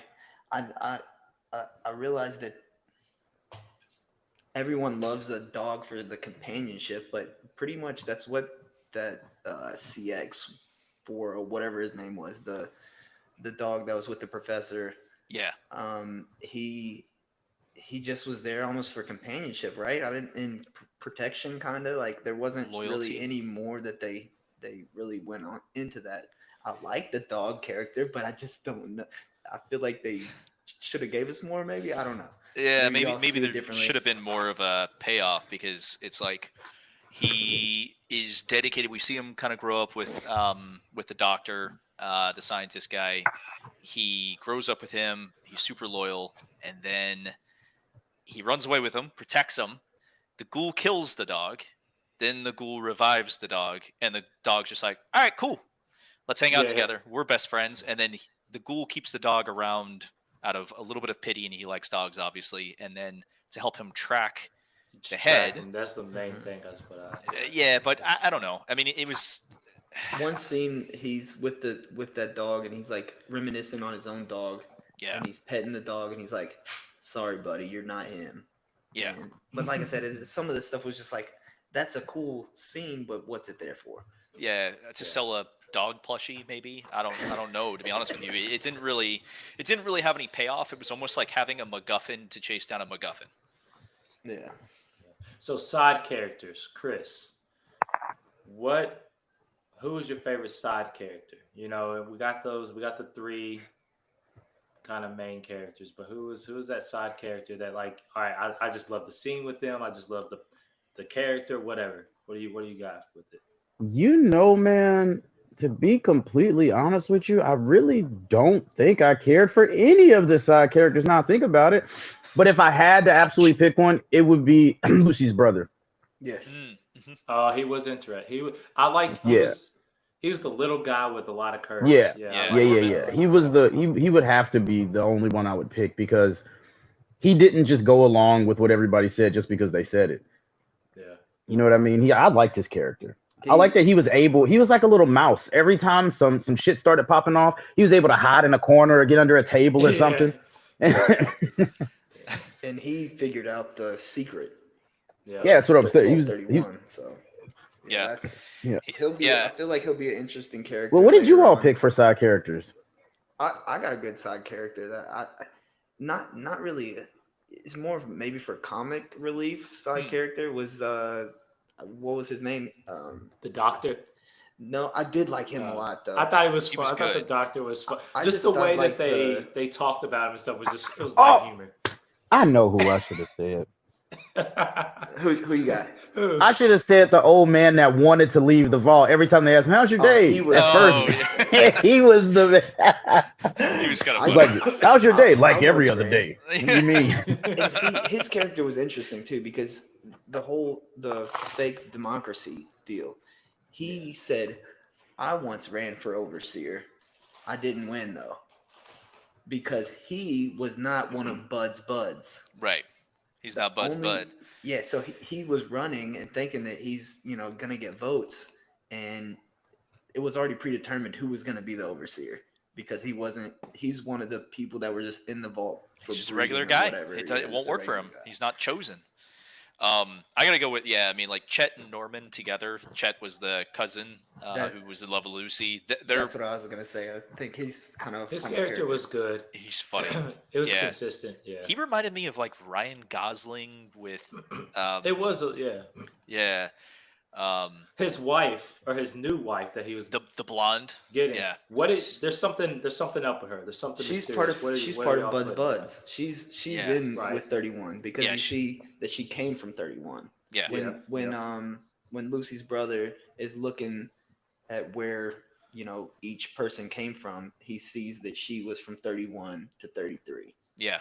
And she might be, I don't know, she might be related to someone or something like that. I don't know because she seems something else seems a little off, and she's younger than everybody else from 31. So she Yeah. could have been a daughter maybe of a couple of them. I don't know. Could she have been released later from cryo? I guess so. That would make sense too if she was released later and then added in. The patch. Ever since I saw her, since she got the patch, I couldn't stop thinking Kill Bill. Like every time I Yes. saw her. Because she's a I badass. just She was a couldn't. badass when she was fighting. That's what I was She gonna say was. when you said I don't know about her. I'm like, bro, she took a fork to the eyeball with a baby in her stomach and still killed homeboy. Yeah, And that's she what was I'm saying. mad, Like too. something mysterious Oh, about. and like, then- it's like She laid everybody out. That was crazy.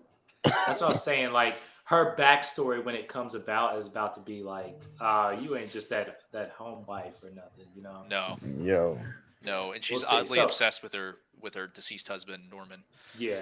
or Bert. Sweater. Yeah, the sweat. But okay, so as we get to the end, we're kind of going through the story on this. We're getting pressed for time, so we're going to talk about the end and wrap this up. Two things that I remember happened at the end, and you all can throw something in if you don't. And the stories. The Maximus thing wasn't really that big of an ending, Not except so for he got credit for killing the rebellious leader. We'll go for it. So he's going to get a promotion off of that. He also but- let out Lucy's dad because she had no plans on doing that. Yeah, no. Oh yeah. But he was gonna kill him. But okay, so then the goal. Actually, I want to go to him last. So then the brother that we're picking, that we were just talking about. Sorry, the courageous brother. He is met with like an ultimate decision to freeze himself and just hope Or someone die of finds him, starvation. figures out the story. What's y'all's take on that? Like, what would you do? I that would, scenario. you know, special guest star. Hey. I hate to say this in front of a baby, but so She we can't hear you. We see that Bud Askins is completely useless. Like he's completely like he can't do anything. He's got his little needle, and that's played for laughs or whatever. I would literally just walk over to all the cryo tanks and just be like, I'm gonna start busting up each and every single one of these and start killing everybody until you let me out of here. Yeah. I'm gonna start. I'm gonna Ransom. go on your console. I'm gonna start hacking it. I'm gonna open that door, and then I'm gonna bust your brain open, and I'm gonna walk away and tell everybody. And I'm like, instead, it's like he's left with like Sophie's choice of like die in Gonna here or bust go your freeze brain yourself. And open. I'm like, dude, like, just start threatening people. And like, what's the brain gonna do? Yeah. Like, what's he gonna As do? you see the little please be still. He could Yeah, use that. come, please, yeah. please come back. You know. Okay. that Anybody was else have you know anything? what? I hate I to be think this that guy. was my favorite character. Yeah, Bud's Bud. brain. Yeah. That was my favorite character. He was I a good think- character. I think Wally. they credited Yeah, that as brain on a Roomba because I watched it with subtitles and it said brain on a Roomba. Are you every kidding time me? that- I gotta watch that now. I gotta watch it. Yeah. That's That's hilarious. Like Okay, how so they now made as it. we go into the goal, and he is now doing something which had me curious the whole. I'm losing my voice. The whole entire show, and as I get to this, is his daughter, and where is she and all stuff. And I will say, the rebellious leader. I thought that was his daughter At when they first, I showed did her. too. I thought At it was first, I too. did too. So what are y'all? Where's the daughter? How do you feel about where the story's going now with that? What do you got? I think he's gonna kill that woman. She's dead. Died, She's right? dead. She died She at the died end. She at the got end. stabbed. She got Moldaver. stabbed. Yeah. Which lady? Hold on, never mind. I missed something. Moldaver. Yeah, Moldaver. Whatever. She's She not was the dead. lady who was trying to get the cold fusion, and So wait. how is she still alive? Chris, By the way, are you thinking the daughter is the old woman who is now running the vault? Yeah, Oh, that's what I thought. interesting. I could see Interesting. that. Actually, I could see that. Since you said that, it just made me think of that. Yeah, I That'd did be have that deep. thought for a minute, but I actually thought that old lady running the vault was his wife. That's interesting too. Yeah, but I don't remember what their names were. I don't remember if they changed their names or what their names were exactly. Yeah, what the? But I do have to ask something because maybe you guys saw this. So obviously, a lot of people from the past are alive because they were cryogenically frozen, or Cooper's turned into the ghoul, and so he's still alive.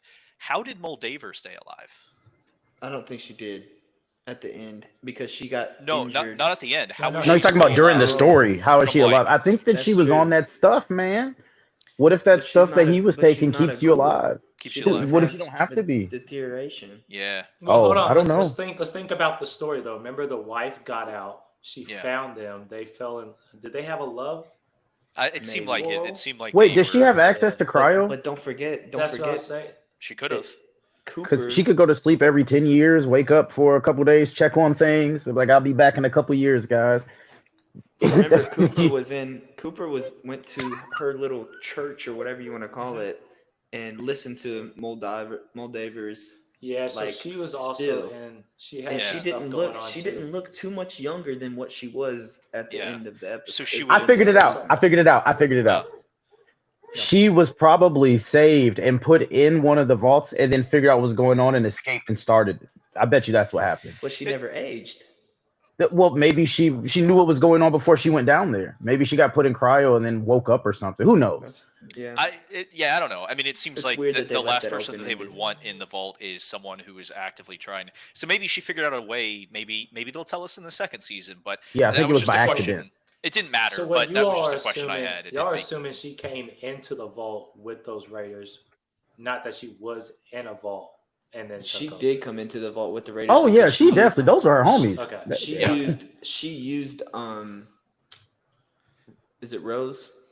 What's her name? Yeah, Rose. The Yeah, mom. you're right. That's She right. used Okay, Rose's that makes pit sense boy now. to open the vault because you can Yeah. only open the vault with a pit boy. Poor security Yeah. on those vaults, by the way. Yeah. Really Yeah, bad. this All is that always- money. Yeah. All that money, and they could have saved their life with a Ring camera. Exactly. A ring camera or just like Yeah. only one or two pit boys that, Yo, that will that's let you in, crazy. like as opposed to like just come and go.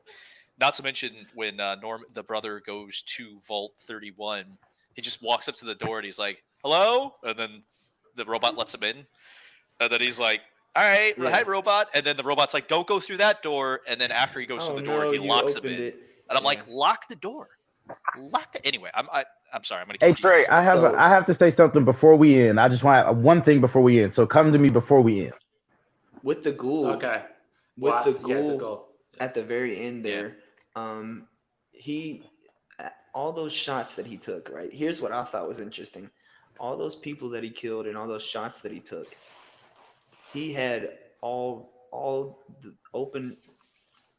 Like he could have killed Hank right there at the end. Yeah. He could have killed him.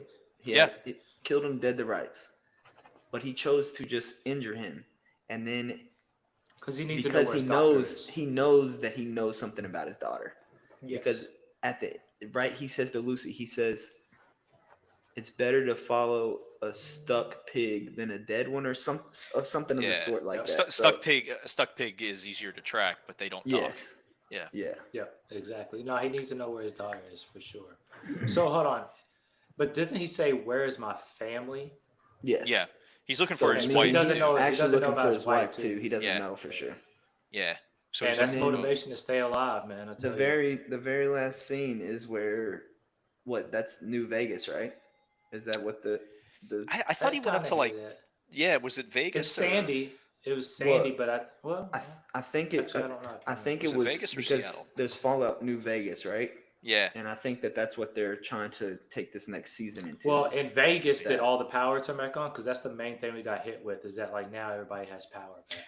Well, the reason he had power back was because of the cold fusion that was in. Right. Well, yeah, And that was only Dude, connected but to, that might have only been that connected city. to LA. that's it. Yeah. Maybe. I don't know. Which, Okay. Shady So, Sands. so the question of it all, before we let Chris yeah. walk us out of here, was Fallout the best game to cinema done? Can you name something better, or has it taken the crown? Funny thing is, that was what I was kind of going that direction with my whatever we were calling it. Yeah. You were taking I was looking up other video game to. No, I got one for you.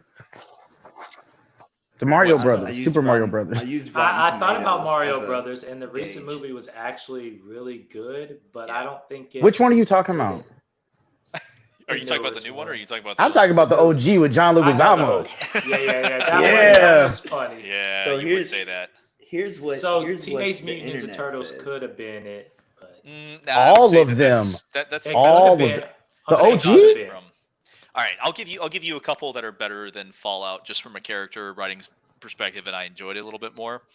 Tomb Raider, with Angelina Jolie, the first one at The least. first one. The first one. Okay, I yeah. gotta go with that. I do think that I don't think better. Last of but I Us do think it was good. better overall. I I like didn't Last of Us. love it, but it was better. I thought that there was a lot more happening in that. So, Castlevania, the cartoon, and I'm gonna give you one more that was great. And if you haven't watched it, go freaking watch it. Arcane. Arcane's based on the world of League of Legends. It doesn't really follow any of the story because there's no real story of League of Not much, Legends, yeah, but yeah. it's a very good show. Very, So, very good. There's 52. My thing evidently. with Corey, I'm gonna let you go next. Go My ahead. thing with Last of Us is it didn't. I don't know much about the game, but I knew it was like my same relationship with Fallout, and Fallout made me go watch it. Last of Us didn't, so that's why I'm like, I didn't watch Last of Us. It just I don't know. Didn't do it. You- Last of Us you was should good. watch. You should It was watch good. Last of Us. I've never It's- played the it's games really either, good. and it's I've never good. played the They're- games, but See, I did that the same way, series Trey. is amazing. Yeah, I did that the And same then way. I what watched about the that show, other then watched. PlayStation? yeah. It's What very about that other impactful. PlayStation game that made one with Tom Holland? I On forgot what that was Uncharted. called. I haven't watched Uncharted's yeah. fine. I mean, it's Okay. not very good, but it's like a No one blockbuster mentioned it, so it must popcorn. not have been. Yeah, it's a popcorn movie. You know, it's Okay. it's fun. It's not revolutionary. It's not that It's all right. Tom Holland's charming. Marky Mark's charming.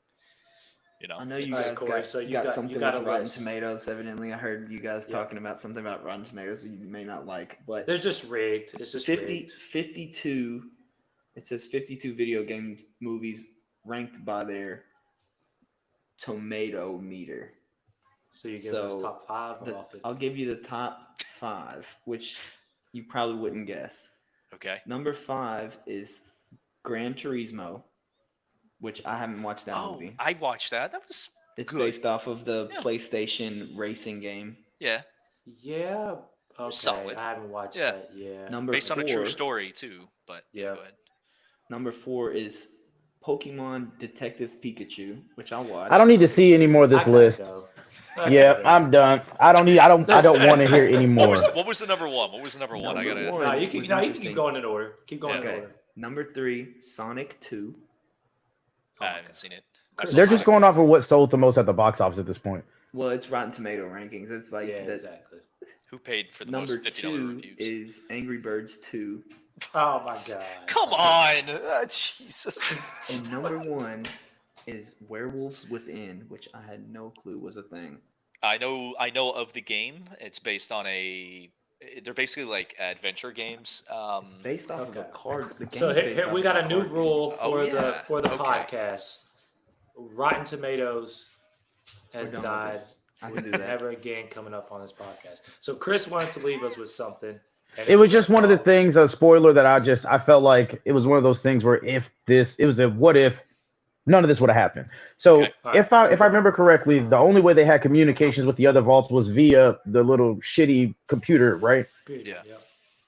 So they made a point to show us this really nice 3D camera that was projecting the damn mountains and shit on the wall of this dome. You mean to tell me that they got a 3D camera, but they don't have a damn camera outside their door to tell them who's knocking? I can't believe it. No, you know what I'm saying? That's what I was thinking. I was like, yo, if they just had one thing, they would see that the people on the other side were mauled or whatever the heck happened to them. The Well, story's over. well, it Not also opening the door. Turn around, please. I agree. With you. It's also kind of strange because I was like, did because Hank didn't know that they were coming in. Betty didn't know they were coming in because I don't think that was part of like Betty's plan or Vault 31's plan. But it's like you have a group of strangers and they've been trading every so often with each other, and they don't recognize anybody, right? So it's like, why would you be like, oh, hey, 30 people that I don't recognize? Man, Come on, I just man. am like they that look makes shady. sense. Like if They if were you're in the sketchy. vault with three other vaults, I should be able to see what all of y'all are doing, at least in your yard. At least Yeah. in the community area, I need to see that y'all are real people and not dead. Yeah, there was a lot to the show that I didn't buy. A lot of it did like rely on like again contrivances. It relied on a lot of people being stupid, and I know that was Maximus's character trait, but that should have been reserved for Maximus if that's his character trait, because everybody was at least a little bit stupid. Everybody was a little stupid. Yeah. At least a little bit, and Now- some of these people were meant to be smooth operators that were really smart. Yeah, I don't know. I just Now that you brought that up, like, why didn't Hank have red flags? Hank was like, "Oh yeah, you're gonna marry this guy," but if he was didn't vet part him? of Buds, he would know what happened to the Yeah. other vaults and Yeah, what he was didn't going vet on. anybody. He didn't. That He was didn't weird. check it out. That is weird. I'm glad you brought that up, Chris. I didn't even think about Yeah, that. Now I'm good gonna job, have to watch Chris. back the Makes me episodes want to go back and look at least that episode of them Yeah. coming in now. Yeah. Look for to something. see how he reacted to it. So how about ratings before we wrap up completely? Yeah. So I really enjoyed it. I think it was the best game to cinemas for me so far. Oh, But okay. y'all named some that I should definitely check out. I will say when I said this, I had to stop myself and be like, which origin was James Bond? And I was like, oh no, I don't think James Bond was it. I think it was a movie and then went to a game. It was a book made into a movie, made into a game. Right. Yeah. Just had to make sure. Back into a game again. Yeah. But no, Back that's to a my, movie. I would say 9 out of 10. Go watch it. And don't go watch it on Netflix. I messed that up. It's on Amazon. I kept Amazon saying Prime. Netflix. I'm just going to say. I give it a 9 out of 10 because If Metal Gear Solid ever makes a show, I think that'd be. All right. So on that, games that are coming out, just going to say this, Division is making a movie. But Oh, Borderlands. I'm Okay. excited for Borderlands. I can't even get excited for Division no more after that last one, Trey, bro. We got hyped for that. the last game did fall off. I'll watch them, but I won't. I don't know. I'll still come with a critical eye. Well, what about you? What about you, Chris? What would you rate it? What's your rating? I would say it was a really good show. I liked it. I would give it. Would you give it, Trey? 8, 9? 9. 9. I was gonna give it the same, probably 8.5. And the only reason why I say that is because the only gripe that I had really was just acting in certain spots. But if I think of it the way that you all did, and that's actually how it is, then I would say a 9, because it was really good show. Like I didn't mind watching it a second and third time. Okay. Corey? All right. I like weird numbers, so I'm gonna give it a 8.7. The special Corey rating system. I like it. I watched it twice. Like I said, I just finished watching the last episode right here earlier today, and this for the second time. And I honestly, I probably will watch it a third time. So there's a lot to take in. I feel like, now that we're talking about, different things we broke down, it's like, hey, I maybe want to go back and watch that with a different perspective. So if something can interest me in watching it multiple times when I'm so addicted to watching anything that's new that's coming out, then I'll give up some time to watch something again. Then it's probably pretty good for me. I'm gonna go with a 6.5. I'll steal from Corey's rating system a little bit, and the I'm kind of giving a couple like another 1.5, I think, than probably what I really want.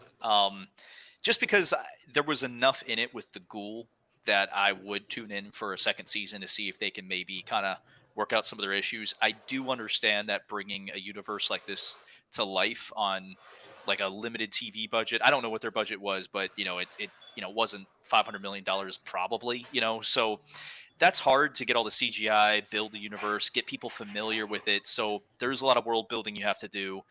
I'll give them a chance in season 2 to see if they can bring the characters together and clean up some of their writing, but I wouldn't go back and watch it personally just because I didn't really feel that there was enough that happened between the characters other than like some cool ghoul action scenes that I would YouTube maybe.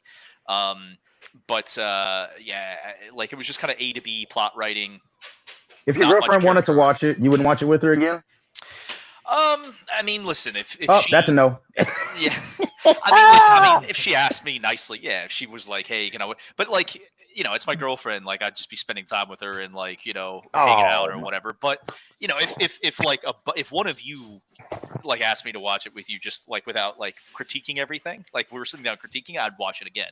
If you just asked me to sit down and watch it just for funsies, I'd be like, nah, man. Like if it's on the background, we're talking and having a beer, yeah, cool. But I would sit down and watch it again. A big reason for me rating it so high, and we are about to get off this. I'm gonna ask one question after. But sure. My reason is because I binged the shit out of it. Like literally, I couldn't stop watching it. So that's like why I was like, all right, if it's making me do that, I gotta set a marker for it. But it really did. It made me. We kept watching. I think we watched 4 in one night. We just couldn't stop, and we were like, we gotta go to bed. So that was pretty good. But so that's my point on that. Lastly, because we were talking about this at the last meetup, Jake, I think you were there for this, but I forgot how we even got on the topic. I think Paula was talking about how someone got cast and they only got cast because they were good looking or whatever. Do you feel like that was an effect with Fallout in any way? Was Lucy that character or was she just weird? Because I felt like she just kind of she didn't have that, like, oh, we need to have a hot character casted in the film. It was like, what do you think? Did they try to secure that? Well, I'm curious to hear what Corey and Chris, the two. I think I know what they did, but I don't. Are we okay to say things here? Yeah. All right. So what I think happened is I think that whoever is the casting person, they said go get the hottest person that you can get that looks like they may have had some incest at some point in time.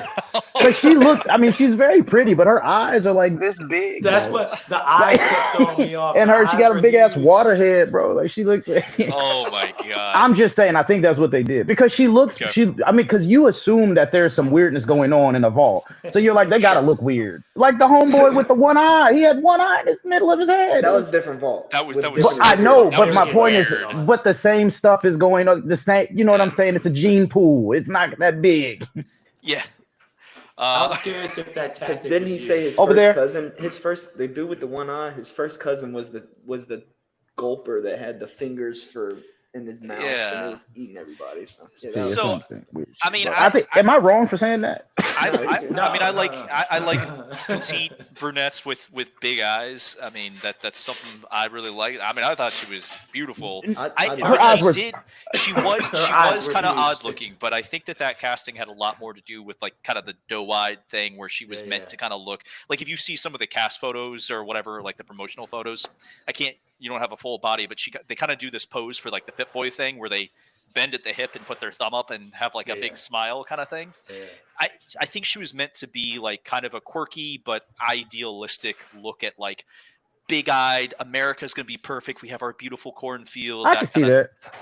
Yeah, and honestly, Trey, to answer your question more fully, I mean, yeah, like there's no doubt that they got someone attractive for that role, and that does make some sense, but I think she's good. I think that she did a great job with what she had to work with. I don't think she wasn't as good as Walter Goggins, who played the Ghoul, who outclassed her. but she was better than Maximus, I thought.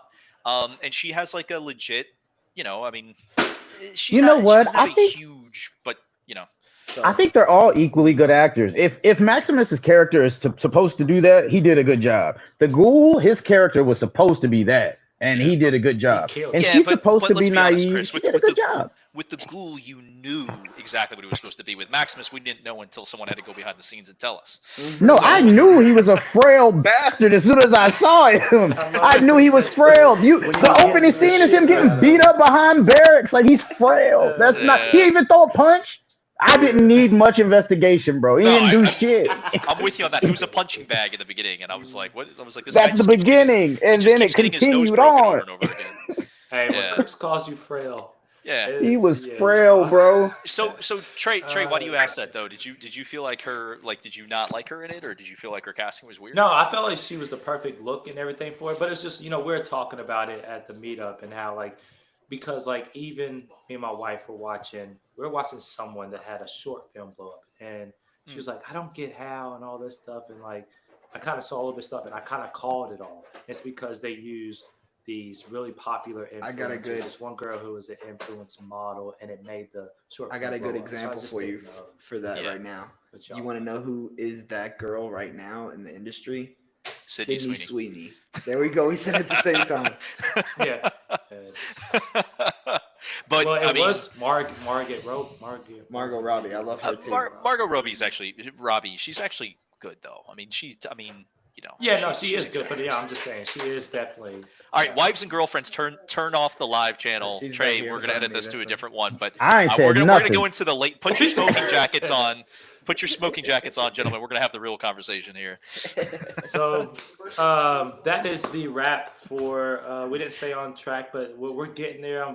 We got now a call sheet out with a good thing. I think next we're gonna introduce some timers, and so the audience can stay with us, see what they want to, all that stuff. I want to get a graphic on the side. It's gonna be cool. We're getting there, inch by inch. But so yeah, that's us breaking down Fallout. This is the end of the spoilers. And tune in for the next one, which I'm gonna go on and just I kind of stole. Well, no, we kind of came up with Fallout all together, but I'm gonna say I think we need to break down Bad Boys the next one. We can do that. Okay. It comes out in very early June. I think it's like June 4th or 6th. Let's do it. All right. Well, appreciate y'all's time watching. Appreciate y'all hopping on here, and we'll see y'all on the next one. All right, guys. See ya. Later.